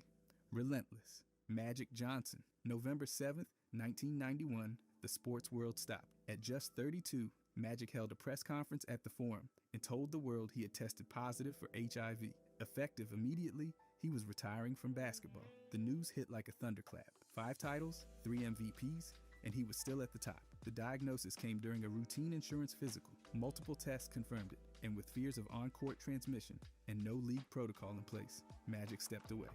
He stood beside his wife Cookie, teammates, and doctors as he made the announcement, saying he'd contracted it through heterosexual contact. His words, "I will have to retire from the Lakers today," echoed across the globe. The reaction was massive, headlines everywhere. Viewership hit 200 million worldwide. Teammates were stunned. Fans mourned like it was a funeral, but Magic didn't disappear. He played in the All-Star game, won MVP, and later joined the Dream Team in Barcelona. He tried comebacks, but the fear among players lingered. Still, he shifted gears, becoming a billionaire entrepreneur, HIV advocate, and face of hope. That day ended his NBA run, but began something even bigger. James Harden. May 28, 2018, Game 7 against the Warriors, and everything fell apart. The Rockets were up 3-2 in the series, but Chris Paul was out with a hamstring injury. That left Harden to carry it all, and for a while, it looked like he might. He scored 32 points, added 6 boards, 6 assists, and 4 steals. But the real story was the shooting. Harden went 2 for 13 from deep. The Rockets as a team missed 27 straight threes, the worst cold streak in playoff history. They finished 7 for 44 from beyond the arc, just under 16%. That stretch, from the second quarter into the fourth, let the Warriors erase a 15-point lead and flip the game. Golden State won 101-92. Harden had 5 turnovers and a -13 plus-minus. Houston had the best regular season record in the league, home court advantage, and a real shot at taking down the champs. Instead, they crumbled. The loss became a permanent stain on Harden's playoff resume. A night where everything was lined up and nothing fell, not even the shots. Kawhi Leonard, May 22nd, 2017, Game 1 of the Western Conference Finals, and everything changed. The Spurs were rolling, up 78-55 in the third, and Leonard was torching Golden State. 26 points in just 26 minutes. Then he went up for a shot, came down on Zaza's foot, and his ankle folded. It wasn't new. He'd sprained it earlier that month, but this time, it was bad. He limped off, didn't return, and the Spurs collapsed. The Warriors outscored them 58-33 the rest of the way. Curry and Durant turned it on. The Spurs missed their last 5 shots. Final score, 113-111. Leonard missed the rest of the series. The Spurs never recovered. They got swept, and the series went from competitive to over the second he left. That injury wasn't just a game changer, it fractured Leonard's trust in the team. He got second opinions, clashed with the medical staff, barely played the next season, then asked out. It all started with that one step, one awkward landing, and everything after looked different. Career, franchise, legacy. Damian Lillard, September 27, 2023. Portland finally pulled the trigger. After 11 seasons, 7 All-Star selections, and 0 championship banners, Lillard was traded to the Milwaukee Bucks. Not Miami, where he wanted to go. Milwaukee. The deal? A 3-team shuffle. The Bucks got Lillard. The Trailblazers got Drew Holiday, DeAndre Ayton, Kamara, and some draft pick lifelines. Phoenix grabbed Nurkic, Grayson Allen, Nasser Little, and Keon Johnson. Lillard had carried Portland for over a decade, becoming their all-time leading scorer, dropping iconic playoff shots, and sticking around through rebuilds, injuries, and chaos. But the loyalty chapter ended. This wasn't mutual, it was business. Portland passed on his Miami wish list and shipped him somewhere colder with a better title shot. On social media, he aimed his words at real fans, not the casuals, and teased that more was coming. For Milwaukee, the pairing of Lillard and Giannis instantly changed the East. For Lillard, it was a new mission, title or bust. Portland, they hit reset. And just like that, the Dame era was over. A quiet superstar, traded loud. A legacy shifted from loyalty to a late career gamble. DeMarcus Cousins, January 26th, 2018. The night his rise crashed in real time. The Pelicans were up 1 with 15 seconds left against Houston, and Cousins, already with a triple-double, chased a rebound after a missed free throw. He lunged, planted, and the left Achilles gave out. Just like that, he collapsed, grabbing the back of his leg, and everyone knew it was the worst-case scenario. A complete rupture, no contact, no foul, just physics. He was 27, averaging 25 points, 13 boards, and 5 assists. A force of nature with size, skill, and vision. This was supposed to be his payday year, set for a max contract in July. Instead, he had surgery, missed the rest of the season, and never got that deal. The Pelicans made the playoffs, even swept Portland. But without Cousins, the ceiling was gone. Cousins had said himself he thought the Pelicans had a real chance to win it all this year with him and Anthony Davis. He came back a year later with the Warriors on a cheap 1-year deal. Looked okay, then tore his quad, then his ACL. By 2025, he'd bounced through 6 teams, played overseas, and never sniffed an all-star nod again. That injury stole his prime and shredded his market. A franchise star turned basketball nomad. D. Wade, July 6th, 2016, he said goodbye to Miami after 13 seasons and 3 titles, signing a 2-year, $47 million deal with the Bulls. Not exactly your feel-good homecoming story. This was less about basketball and more about pride. Wade had already taken pay cuts to help Miami chase rings. And now, when it was time for them to return the favor, the Heat started penny pinching. First, they offered $20 million, then $40. Still not enough. Wade watched the team chase Kevin Durant and give Whiteside a fat contract while he waited. That didn't sit right. It was like waiting for your family to pick you up after school and watching them drive right past. Pat Riley, cold-blooded executive extraordinaire, never even called. Just a text that said, "Sad, yes," all caps, and way too many Ds. Wade said he loved Pat, but also admitted, that sucks. And he wasn't wrong. Signing with Chicago wasn't just a business move, it was a dream Wade had since he was a kid in Robbins, watching the Bulls dominate the 90s. But no matter how hometown it looked, everyone knew the truth. Miami let him walk. And that hurt more than anything in the box score. Steve Nash. The night of October 31st, 2012 didn't just bruise Steve Nash's shin, it blew up his entire Lakers chapter. The guy collided with a rookie, took a shot to the leg, and boom, fractured fibula. Everyone thought he'd be out for a week or 2. Instead, it spiraled. Doctors found nerve damage, and that triggered more problems than anyone saw coming. Nash developed sciatica, lost calf strength, and limped through 50 games that season. And the stats? Way below his prime. He'd been putting up over 14 points and 8 assists a game for years. After that, not even close. His drives vanished. He turned into a spot-up shooter. Defenders lit him up. Even standing became a chore. The guy needed custom orthotics, nerve therapy, even epidural injections just to stay upright. And don't forget, this was a 2-time MVP, the engine of those Phoenix teams. But with the Lakers, he played just 65 games out of 246. That's 26%. And while the Lakers sunk, he just kept fighting to walk right. By 2015, the pain won. He retired. No ring, no playoff wins. Just chronic pain, broken dreams, and a what if hanging over everything. Chris Bosh, his final game came on February 9th, 2016, with 18 points against San Antonio, but nobody knew that'd be the last time he'd touch the floor in uniform. Not long after, doctors found a blood clot in his calf. The kicker? That wasn't even the first time. The year before, one traveled to his lungs and nearly ended more than just his career. This time, it was caught early, but still dangerous enough to shut him down for the rest of the season. Bosh wanted to play, badly. He kept showing up to practice, cheering during games, pushing for a return, but the Heat weren't budging. They refused to clear him, and by May, both sides dropped a joint statement confirming he'd sit out the playoff. By September, he failed his physical, and Pat Riley basically said it was over. That was it. The guy went from cornerstone to cautionary tale. The league ruled it a career-ending condition in June 2017, and the Heat waived him in July. His retirement came in 2019, and Miami retired his jersey 2 months later. One of the best big men of his era, gone too soon because of something no jumper or workout could fix. Carmelo Anthony. On April 14th, 2017, Phil Jackson basically hit send on the weirdest breakup text in NBA history, except it was a press conference.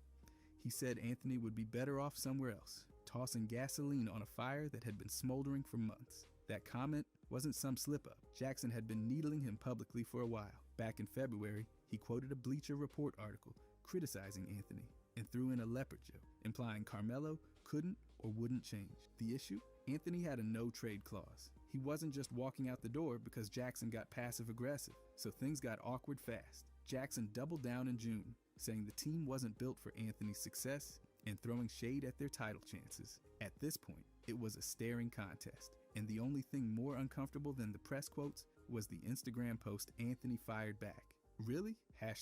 #stay mellow. Eventually, something had to give. Jackson was out by the end of June, and Anthony was traded to Oklahoma City in September. It was a messy, public saga that showed how fast things fall apart when communication breaks down and the front office forgets how to manage a star. John Wall, on December 27, 2018, he wasn't on the court or in the gym. He was at home recovering from heel surgery when everything collapsed. Literally, a slip turned into a complete Achilles rupture. And just like that, Wall's career trajectory was wrecked. The Wizards didn't even announce it until February. Pain and swelling led to a scan, and the MRI confirmed what nobody wanted to hear.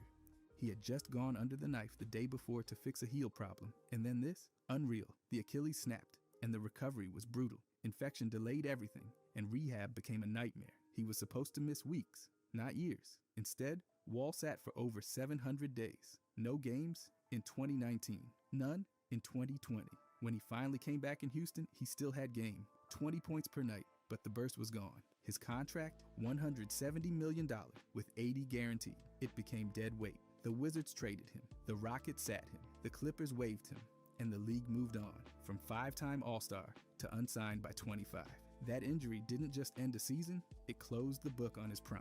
Dirk Nowitzki, May 3rd, 2007, was supposed to be part of a deep playoff run for Dallas, not a basketball autopsy. The Mavericks had just finished a ridiculous 67-15 regular season and somehow got bounced by the 8th-seeded Warriors in 6 games. It was historic, but for all the wrong reasons. No one seed had ever lost like that in a best-of-7 series. And Dirk, he had one of the worst games of his career when it mattered most. He logged 38 minutes and change, put up 8 points, and bricked 11 of his 13 shots. He missed all 6 of his 3-point tries and didn't hit a single field goal in the second half. Meanwhile, the Warriors lit it up, especially Steven Jackson, who couldn't miss from deep. The final score was 111-86, but the loss felt even heavier. Then came the MVP award. Dirk won it, deservedly too. 24 points a game, elite shooting, led a dominant team. But instead of a big celebration, the ceremony happened in silence at the American Airlines Center almost 2 weeks after the loss. The timing was brutal. That trophy felt like salt on a still open wound. Penny Hardaway, May 12, 1997, he dropped back-to-back 40-point playoff games, trying to drag the Magic past the Heat. He became the first player ever to score 40 or more in 2 straight playoff games, while his team didn't even crack 100. But despite the heroics, they lost the series, and the shadow of Shaq's departure hung over everything. That loss put all the weight on Penny, and the cost of carrying it showed up fast. By November 9th, Penny's left knee was already waving red flags. He played through pain at first, but things got worse quick. By December, he was on the injured list. Doctors found a cartilage tear, and he had surgery on December 10th. It was supposed to be minor, but it triggered years of knee issues. Dr. James Andrews later said the damage was deeper than they thought. Articular cartilage, the kind that doesn't heal well. Penny made the All-Star game that season, but played just 19 games total. The long-term effect? Devastating. Multiple surgeries followed, including a microfracture that he'd later regret. That one killed his explosiveness. From rising star to role player, Penny's arc changed forever. His career kept going, but the magic was gone. Ben Simmons. June 20th, 2021, Game 7 against Atlanta. The Sixers were down by 2 with under 4 minutes left. Simmons got the ball under the basket. A clear dunk, no defenders in sight. And instead of finishing, he passed it off to Thibault, who got fouled and hit one of 2 free throws. That play didn't just cost them momentum, it became the symbol of everything critics were saying about Simmons. Passive, hesitant, and scared to shoot when it mattered most. Philly lost that game 103-96. And over the series, Simmons averaged just under 10 points, missed 30 free throws, and basically vanished in fourth quarters. In 5 out of 7 games, he didn't take a single shot during crunch time. Not one. That's your starting point guard. Afterward, Doc Rivers was asked if Simmons could be the guy to lead a championship team. He said he didn't know.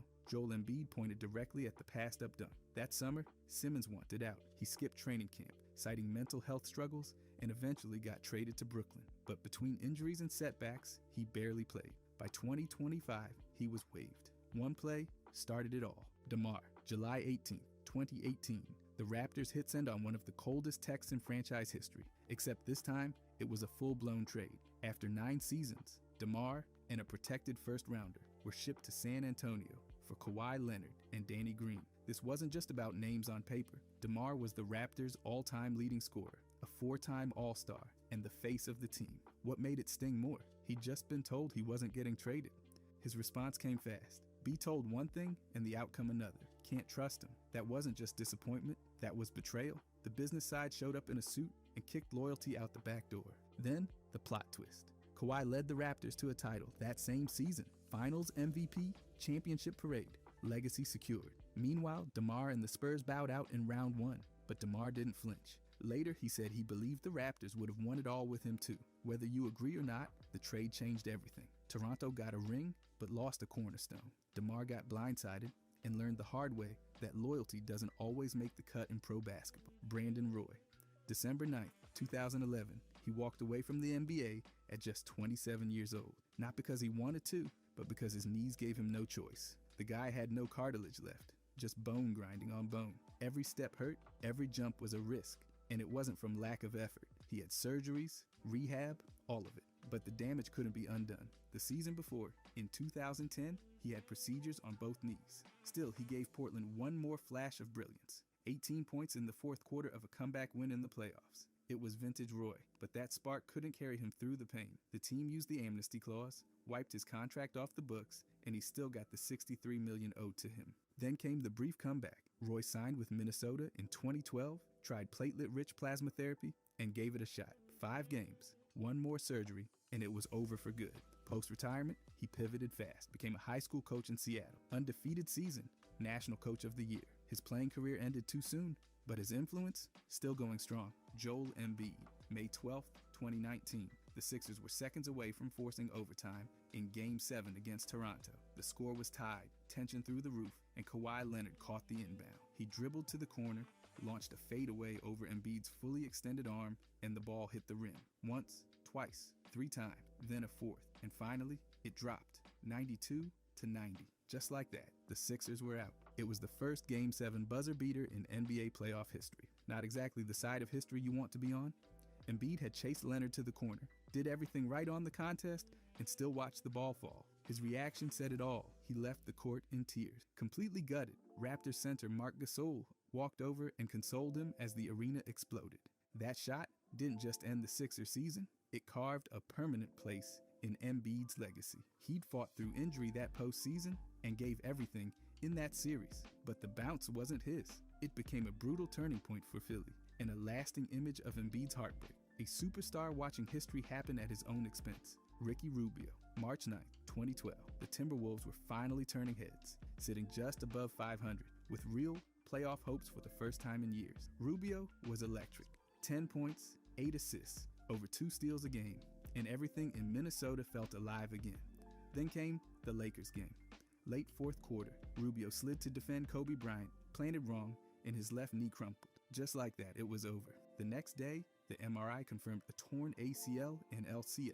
Done for the season. Done for the Olympics. The buzz around Minnesota died immediately. The Wolves, 21-20 before the injury, lost 20 of their last 25 games and missed the playoffs. Again, Rubio had brought flair, ball movement, actual excitement. Without him, it unraveled. He had surgery on March 21st, then disappeared into rehab for 9 months. When he returned on December 15th, fans got a glimpse of what they'd missed. 18 minutes, 8 points, 9 assists, 4 boards, 3 steals. He was rusty, but still himself. That injury didn't just knock out a rookie year, it derailed one of the most promising turnarounds the Timberwolves had seen in years. All it took was one bad step. Charles Barkley, June 20th, 1993, he was at the peak of his powers, MVP trophy in hand, leading a 62-win Phoenix team into a heavyweight final showdown with Michael Jordan and the Bulls. Barkley didn't just show up, he went off. 27 points, 13 rebounds, over 5 assists a game across 6 brutal matchups. But it still wasn't enough. Game 6 in Phoenix,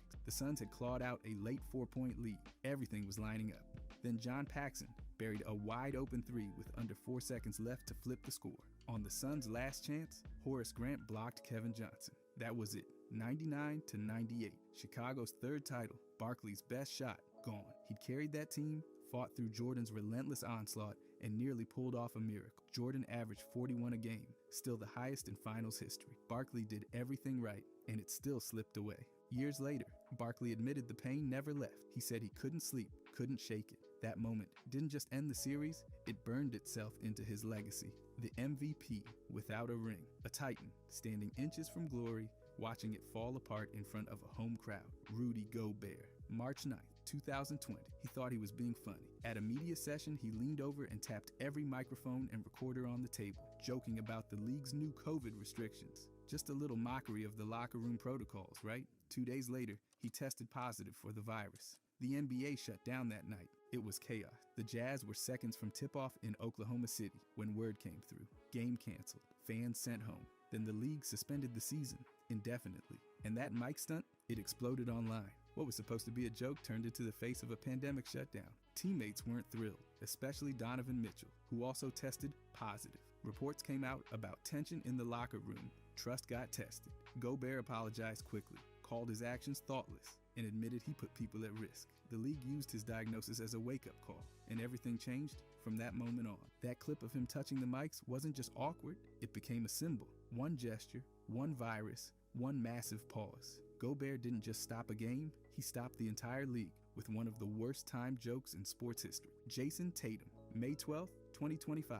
Madison Square Garden was packed, and Tatum was cooking. 42 points, 8 boards, 4 assists, 4 steals, 2 blocks. He was dragging the Celtics through Game 4 like a man possessed. Then, it happened. Late in the fourth, chasing down a loose ball, he planted his right foot and crumbled to the floor. No contact, just pain. He clutched his leg, couldn't stand, and was taken off in a wheelchair. The energy drained from the court. The next day, the MRI confirmed the worst. Ruptured right Achilles. Surgery followed immediately. Recovery, 9 to 12 months minimum. Just like that, Boston's playoff run cracked, and their franchise player was gone for the entire next season. The Celtics managed to bounce back in Game 5 with a blowout win, but it didn't last. They were crushed in Game 6, ending their postseason and throwing their future into question. Tatum had tied Larry Bird and John Havlicek with his 5th 40-point playoff game. But that stat felt irrelevant next to the rehab timeline. It wasn't just a bad night, it was a franchise-altering moment. One wrong step changed everything for Boston's leader, Julius Randle. January 27, 2024. The Knicks were locked in a battle with Miami when everything went sideways. In the fourth quarter, Randle drove to the basket, absorbed contact, and hit the floor hard, right shoulder first. He got up holding it, but it was clear something was wrong. The diagnosis? Dislocated shoulder. He was done for the night, and as it turned out, for the season. At the time, he was putting up 24 points, over 9 rebounds, and 5 assists per game. The Knicks were rolling, especially with OG in the mix. When those two played together, the Knicks were 12-2 with the best defense in the league. The plan was rehab, avoid surgery, and get him back before the playoffs. That plan didn't last. On April 4th, the Knicks announced he'd need season-ending surgery. The shoulder wasn't stable enough. No more comeback. He watched from the sidelines as the team pushed through Philly, but got bounced by Indiana in 7. Then came the final twist. Randall got traded to the Timberwolves in the offseason. That shoulder injury, it ended his season, his playoff hopes, and his time in New York, all in one blow. Kevin Garnett and Carmelo Anthony. The whole mess kicked off during a January 2013 game at Madison Square Garden. Reports blew up, claiming Garnett said something wildly disrespectful about La La Anthony, Carmelo's wife. That one line spread like wildfire until it didn't. Paul Pierce, who was sitting right there on the Celtics bench, said Garnett never said it. He straight up asked him, and KG denied it. Then Lala jumped in herself later, writing in her book that it was all made up. So that whole serial lie, total fiction, but the drama was still very real. After the game, Carmelo didn't just storm off and cool down. Nope, he marched straight toward the Celtics locker room, hunting for Garnett. That didn't pan out, so he repositioned himself by the team bus, ready for round 2. It took security, the police, and a whole bunch of staff just to keep things from going full chaos. The league didn't brush it off either. Carmelo got suspended for 1 game. He admitted later that some lines shouldn't be crossed and said he and KG had an understanding after it all. Since then, both sides have let it go publicly. No more grudge, just a wild blip in NBA rivalry history that got way too personal, way too fast. Kobe Bryant and Ray Allen. This one didn't need constant headlines to feel heavy. Back in 2004, Allen went on record basically predicting Kobe would spiral into selfish play unless he got 2 or 3 All-Star. Kobe didn't love that. Before a preseason game, he allegedly left Allen a voicemail saying he was going to take him out on the court. Allen denied ever getting it, but Kobe never clarified anything. He just wanted no part of being linked to him. Even with that, it never became a trash talk circus. Allen admitted they didn't go back and forth verbally, but said flat out they didn't like each other. He called Kobe one of his most bitter rivals. Kobe naturally didn't respond to any of it. That was kind of his style. He stayed silent, avoided Allen off the court, and just kept it moving without ever squashing anything. The cold shoulder wasn't a one-off either. For years, Kobe reportedly refused to speak to Allen at all. Not in person, not by phone, nothing.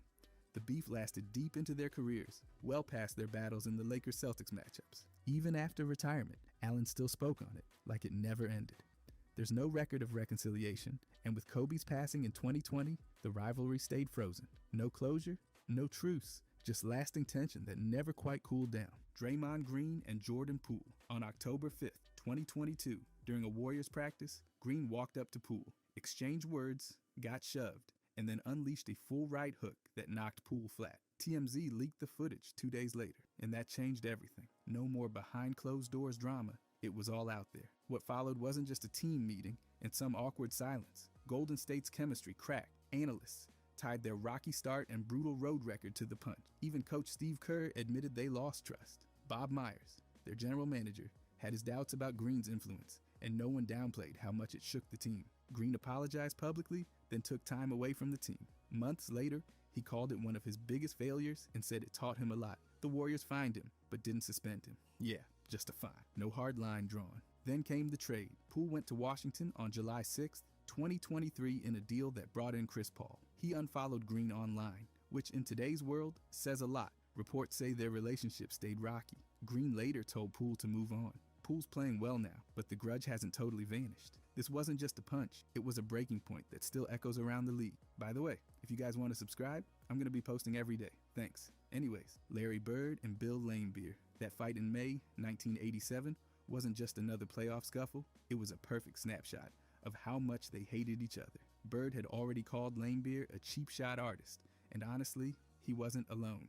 Players all over the league said Laimbeer pulled every dirty trick you could think of. Grabbing, elbowing, pushing, he had a full menu of foul play. Then Game 3 of the Eastern Conference Finals exploded. Laimbeer hit Bird with a hard foul, and that was it. Bird snapped. He grabbed the ball and rocketed it straight at Laimbeer's face. And yes, both of them got ejected. Even the broadcasters were like, yeah, Bird's gone unless that ball flies. Fans lost it too, throwing drinks and ice onto the floor as Bird walked off. That throw wasn't some casual lob. People who were there said it looked like it came off his hand at 100 miles an hour. The two of them never made peace, never dialed it down. Their rivalry wasn't just intense, it was ugly. Bird wasn't just mad in the moment, he was fed up with how Laimbeer played the whole game. And Laimbeer, he wasn't backing down either. They carried that tension game after game and never let it die.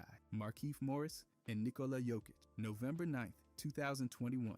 Morris delivered a nasty elbow into Jokic's ribs while he wasn't even facing him. A cheap shot, plain and simple. Jokic didn't hesitate. He charged in and blasted Morris from behind, sending him flying. The shove landed him on the floor near half court and lit up the entire arena. Both got tossed from the game. The league came down hard, but only on one side. Jokic got suspended 1 game. Morris, just a $50,000 fine. No suspension, even though that shove left him with whiplash and sidelined for months. That imbalance didn't sit well with a lot of fans. Some said, suspend both or neither. Others pointed out the guy who started it got the lighter punishment. Then came the brother drama.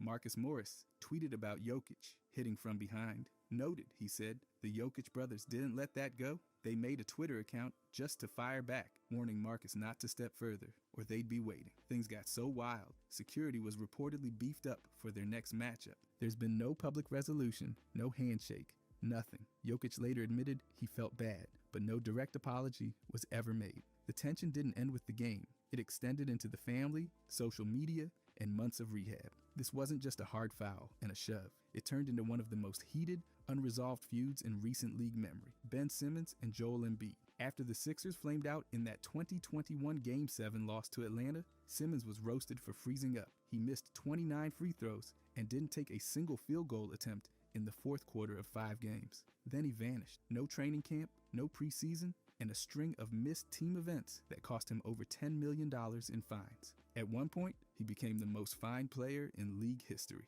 Embiid didn't hold back. He called the moment Simmons passed up an open dunk the turning point of the series. He labeled Simmons' refusal to return borderline disrespectful and made it clear he didn't like how things went down. Simmons wasn't thrilled either, reportedly upset that Embiid seemed to pin the collapse on him. The tension got so bad that Embiid admitted he hadn't talked to Simmons all offseason, despite trying to reach out. When Simmons was finally traded to the Nets in February 2022, the beef didn't evaporate. Simmons did try to patch things up later, but it was awkward. Embiid gave some complicated praise in 2023, saying Simmons didn't really need a jumper, and calling him the one that got away. It was a mix of regret and lingering annoyance. They might not be throwing shade every week, but there's no reunion tour coming either. The rift still casts a long shadow over both of their careers, Chris Paul and Rajon Rondo. These two have been circling each other since 2009, with little love lost. It wasn't just a moment, it was a slow burn that finally exploded in 2018. The Lakers were facing the Rockets,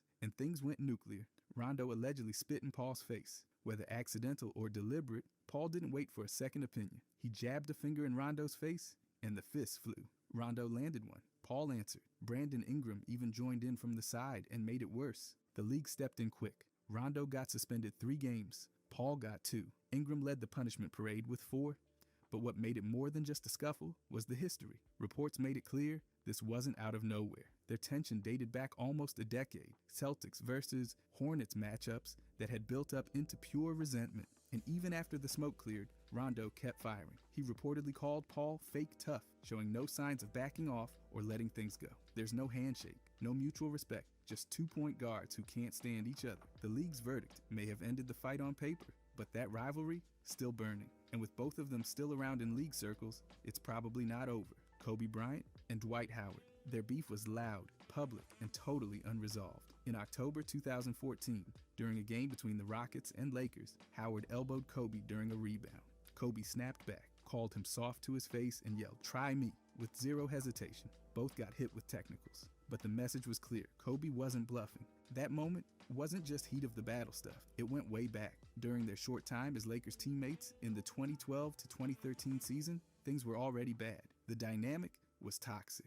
Kobe said he tried to teach Dwight how to win. Dwight wasn't having it. No signs of real respect ever surfaced. Practice sessions were reportedly tense, full of clashing egos, and Kobe's approach never really landed. Howard later admitted Kobe's words messed with him. He hated being called soft, said it stuck with him for years, but over time, he admitted it also forced him to grow. That's about as close to reconciliation as it got. Kobe didn't pull punches, verbally or otherwise. He wanted teammates who matched his fire. Dwight wasn't that. The face-off in 2014 was just the cherry on top of a relationship that never clicked, never healed, and definitely never softened. Michael Jordan and Isaiah Thomas. Their rivalry didn't need trash talk. It was built on playoff scars and personal pride. In 1991, after the Bulls swept the Pistons in the Eastern Conference Finals, Detroit walked off the court with nearly 8 seconds left, refusing to shake hands. Jordan saw it as pure disrespect. He called it unsportsmanlike and held on to that moment like a grudge in concrete. Then came the Dream Team in 1992.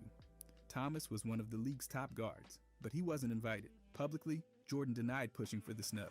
Privately, a leaked recording suggests otherwise. Jordan reportedly told Rod Thorne he wouldn't play if Isaiah was on the roster. That clip changed everything. It turned whispers into receipts. The bad blood didn't fade. Jordan called Thomas an asshole in The Last Dance and dismissed his apology attempts as fake. Thomas, for his part, said they'd have shaken hands if they could do it over, but he still insists the Dream Team exclusion stings, and he's gone on record asking for a public apology. On international television, no less, Paul Pierce and LeBron James. Their beef didn't start on a playoff court. It started with spit, literally.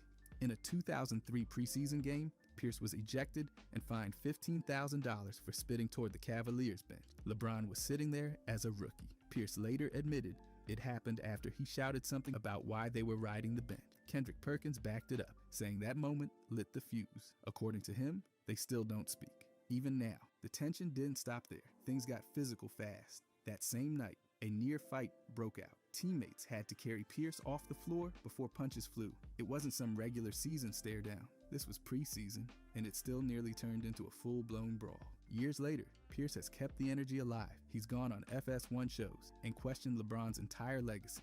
In 2025, he said LeBron's move to Miami was all about chasing rings. He's been repeating the same thing for years. Ring culture, legacy questions, not enough to be the GOAT. Even as recently as March 2024, Pierce was still taking jabs, saying LeBron needed to take a step back with the Lakers. It started with spit. It kept going with swings that never landed, and it still hasn't ended. Not on the court, not on camera, and definitely not in Pierce's mind. Charles Oakley and Charles Barkley. This wasn't your usual on-court beef. It started with a slap during warm-ups in 1994. No whistle, no play, just Oakley walking up and smacking Barkley open-handed right in the middle of pre-game routines. Oakley later said in his book he slapped the shit out of him because Barkley wouldn't stop talking about his Knicks. That was all it took to go from playful trash talk to a real hallway feud. Barkley's response? Duck and toss a towel. That was it. No punches, no wild counterattack, just a towel and a quick retreat. The whole thing blew up, and though there wasn't a game-time brawl, the tension never cooled. Oakley didn't hide anything. He talked about it in his memoir and multiple interviews. He called Barkley loud, selfish, and constantly running his mouth. He even said if he saw him again, he'd have something else waiting for him. Barkley's taken a few shots back on TNT, mostly with jokes, but the jabs never stopped. The two have never patched things up. They've kept that grudge on a steady simmer for decades. Slaps, towels, and nonstop insults. This rivalry is less about basketball now and more about two guys who just genuinely can't stand each other. Zach Randolph and Kendrick Perkins. On November 14, 2012, things blew up between them in the final minutes of a game between the Grizzlies and Thunder. It started under the basket. Randolph snapped and told Perkins, "I'll beat your ass." Referees didn't wait around. They handed out technicals and ejections fast, trying to shut it down before fists followed words. But it didn't stop on the court. Perkins didn't exactly head to the showers quietly. He walked off toward the hallway, looking back, signaling Randolph to follow. And Randolph did. Reporters heard slamming doors and shouting echo through the tunnel. Both team staff and even police had to get involved. According to Randolph, he went through some doors and ended up on Perkins' side, looking to finish what started earlier. The league fined Randolph $25,000 for the confrontation. This wasn't theatrical. It was personal. Perkins has always been a guy who talks, but Randolph wasn't trying to hear it. The tension carried real weight. This wasn't just tough talk during a timeout.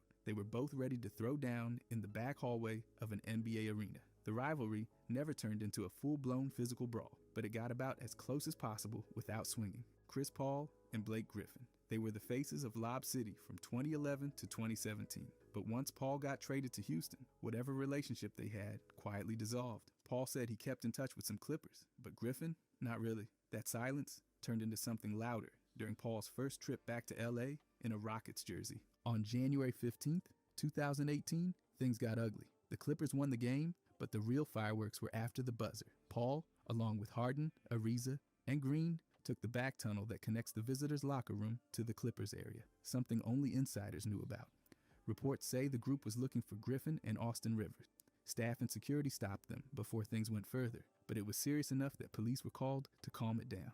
Griffin later addressed it, saying the Clippers were where they were supposed to be, doing the right thing. The incident didn't turn physical, but it left zero doubt. Whatever friendship existed was done. The tension was real, personal, and never resolved. No apologies, no public truce, just a cold distance that's lasted longer than their playoff runs ever did. That tunnel stunt wasn't just a stunt, it was a message. Kevin Garnett and Tim Duncan. This rivalry was never about screaming matches or highlight dunks. It was about psychological warfare. Garnett made it his job to talk, and talk loud.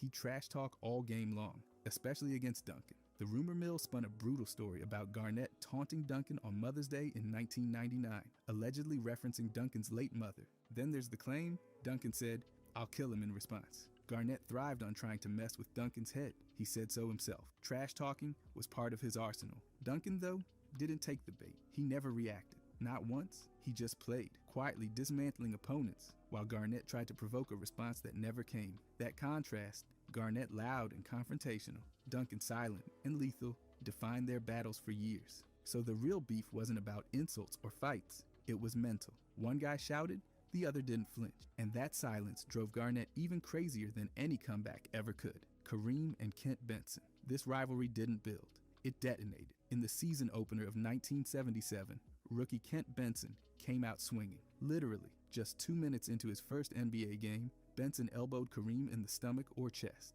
Kareem, not exactly known for letting things slide, retaliated immediately. He punched Benson straight in the face, breaking Benson's jaw and his own hand in the process. That one punch shook the league. Kareem had to sit for nearly 2 months, missing about 20 games with a fractured hand. The NBA handed him a $5,000 fine, which was a record at the time, but there was no suspension. Benson, he missed just one game with that broken jaw and was back on the court 4 days later. There were no press tours or heartfelt apology. Kareem never expressed regret. He considered it justified. Benson threw the first cheap shot, and Kareem answered in kind, painfully and decisively. No handshake, no post-game misunderstanding, just an unfiltered moment of retaliation that set the tone for both their seasons. Rajon Rondo and Ray Allen. This one started with a departure and turned into a decade-long freeze-out. When Allen left Boston in 2012 to join the Miami Heat, it hit differently. Rondo later said he wasn't personally mad, but compared it to one of our troops joins the ops. That's not exactly neutral. He felt the move fractured the team, especially since some fans blamed him for pushing Allen away, something he firmly denied. Fast forward to 2017. Rondo organized a reunion for the 2008 Celtics title team. Allen didn't get an invite. Rondo made it clear everyone else was welcome, but Allen was the one guy who was out. He checked with former teammates, and they agreed. Danny Ainge called the snub silly. Rondo and the crew didn't budge. The bad blood didn't stop there. Even in 2025, the tension hasn't thawed. Doc Rivers admitted they still can't get the whole group together. Garnett and Pierce have aired their frustration publicly. Rondo, he's kept it cool, stayed quiet during Allen discussions on live forums, never hinting at reconciliation. Not even Allen's Hall of Fame moment brought them together. A decade plus of silence and shutouts, all because one player changed teams and the rest couldn't let it go. No truce, no reunion, just a long, cold grudge that still lingers. Kenyon Martin and Tim Thomas. In April 2004, during a heated Nets-Knicks playoff series, Thomas fired the first shot, calling Martin a Fugazi tough guy. That wasn't just a casual insult. Fugazi is mob slang for fake. And Thomas dropped it publicly. He didn't stop there either. He challenged Martin to a charity boxing match, even suggesting they could settle things in the ring for a good cause. Martin's response? Pure scorched earth. Before Game 3, he showed up to practice with a newspaper clipping, reading Whiny Tim taped to his jersey. Then he added, "Lock me and him in a room together and see who comes out." Spoiler, Martin was confident it wouldn't be Thomas. The back and forth didn't end with the final buzzer. Thomas kept needling him in the media, defending his insult and continuing to poke at Martin's reputation. Martin shrugged it all off, but later said, flat out, he would have whooped him. No coded language, just straight up heat. They never fought, but the animosity stuck. The feud became a time capsule of pride, ego, and two guys who clearly didn't want to be in the same room, unless there was a locked door and no referees. Nothing was ever patched up. It was raw then, and it's still sharp now. Derek Coleman and Karl Malone. This wasn't your standard NBA feud. It spanned years, teams, and boiled over in more than one way. Coleman famously called Malone an Uncle Tom in 1995. That wasn't some locker room whisper. It made headlines. Malone, for his part, didn't fire back in kind. He said he didn't understand it, laughed it off, and made it clear the insult didn't shake him. Despite all that noise, there's no verified record of Coleman threatening to knock Malone out off the court. That quote floats around in fan circles, but there's no credible source to back it up. And Malone, he never publicly called Coleman a punk or anything else that hostile, at least not on record. Most of his responses were professional, distant, and borderline amused. Still, the beef didn't stay verbal. In January 2002, while playing for the Sixers, Coleman punched Malone during a game. He got suspended one game and fined $7,500. It was the most physical and public flashpoint in a feud that had been brewing for nearly a decade. Jalen Rose and Kobe Bryant. The moment came in Game 2 of the 2000 NBA Finals. Kobe went up for a jumper, and Rose slid his foot underneath him. Classic undercut move. Kobe landed on it, rolled his ankle, and limped off. It wasn't a fluke. Years later, Rose admitted on air that he did it on purpose. Said he didn't want to knock Kobe out for the series, just shake him up a little. "I think I did it on purpose," he said. Subtle, not subtle. The injury forced Kobe to miss Game 3. He came back, played the rest of the series in pain, and still helped the Lakers win the title. But the damage wasn't just physical. Kobe never forgot. He didn't forgive either. People close to him said he held a long grudge over that moment. Rose said he didn't want to injure him, just hurt him, which is somehow supposed to be better. Kobe kept it filed away, like he did with every slight. And Rose? He laughed about it years later, but the tension never totally left. That ankle sprain, it left a scar that never really healed. Draymond Green and Jusuf Nurkic. On December 12, 2023, during a Suns-Warriors game, Green spun around and swung his arm right into Nurkic's face. It wasn't subtle. The refs reviewed it, upgraded it to a flagrant 2, and tossed him. Just another day in the Draymond Green highlight reel of impulsive decisions. But this one crossed a new line. The NBA didn't just suspend him for a game or two, they hit him with an indefinite suspension. The league cited repeated history of unsportsmanlike acts, which is a nice way of saying, "We're tired of this." Green was ordered to undergo counseling before he could come back, and every missed game cost him a chunk of his paycheck. Nurkic didn't hold back afterward. He said, "That brother needs help," and repeated it in interviews like a mantra. He even added, "Glad he didn't try to choke me." A nod to Green's greatest hits catalog. There was no apology tour, no public reconciling, just the usual Draymond drama, followed by silence and suspension. Nurkic stayed standing. Green sat down, indefinitely, and the NBA made it clear. Repeat offenders eventually run out of rope, even if they wear championship rings.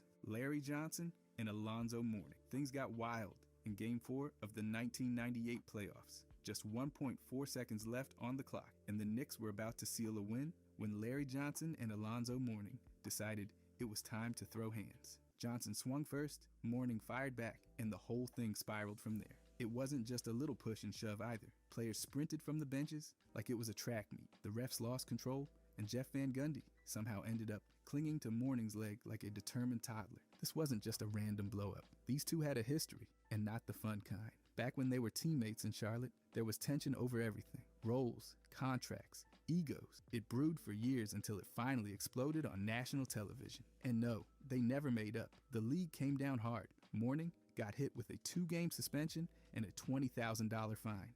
Johnson also sat for 2 games and had to cough up $10,000. Chris Mills even caught a 1-game suspension just for running off the bench. That fight wasn't just about one game. It was years of unresolved beef boiling over in front of everybody. Latrell Sprewell and Jerome Kersey. Back in 1995, things took a hard left at a Golden State practice. Sprewell got into it with Kersey and stormed out, but he wasn't done. He came back holding a 2x4 and started making threats, even saying he'd return with a gun if things didn't calm down. Kersey had to be hidden away in the locker room for 3 hours until things simmered. That wasn't just drama, that was a full-on meltdown. The situation was so volatile that players and staff had to physically restrain Sprewell. And no, it didn't stop on the court. Reports say it kept going behind closed doors where assistant coaches stepped in to stop things from getting worse. You know it's bad when the practice turns into a hostage-level operation just to keep the team from imploding. This wasn't a one-time outburst either. When Sprewell choked Coach Carlesimo in 1997, everyone remembered what happened with Kersey. That earlier incident stuck to him like glue. Even in 2025, retrospectives still drag that story out whenever Sprewell's name comes up. Sports Illustrated didn't sugarcoat it. They said his legacy's in a chokehold, and that Kersey fight still getting mentioned. Not many practice fights echo for decades, but this one made sure nobody forgot it. Nate Robinson and Iggy. This one never needed a playoff stage or flying punches.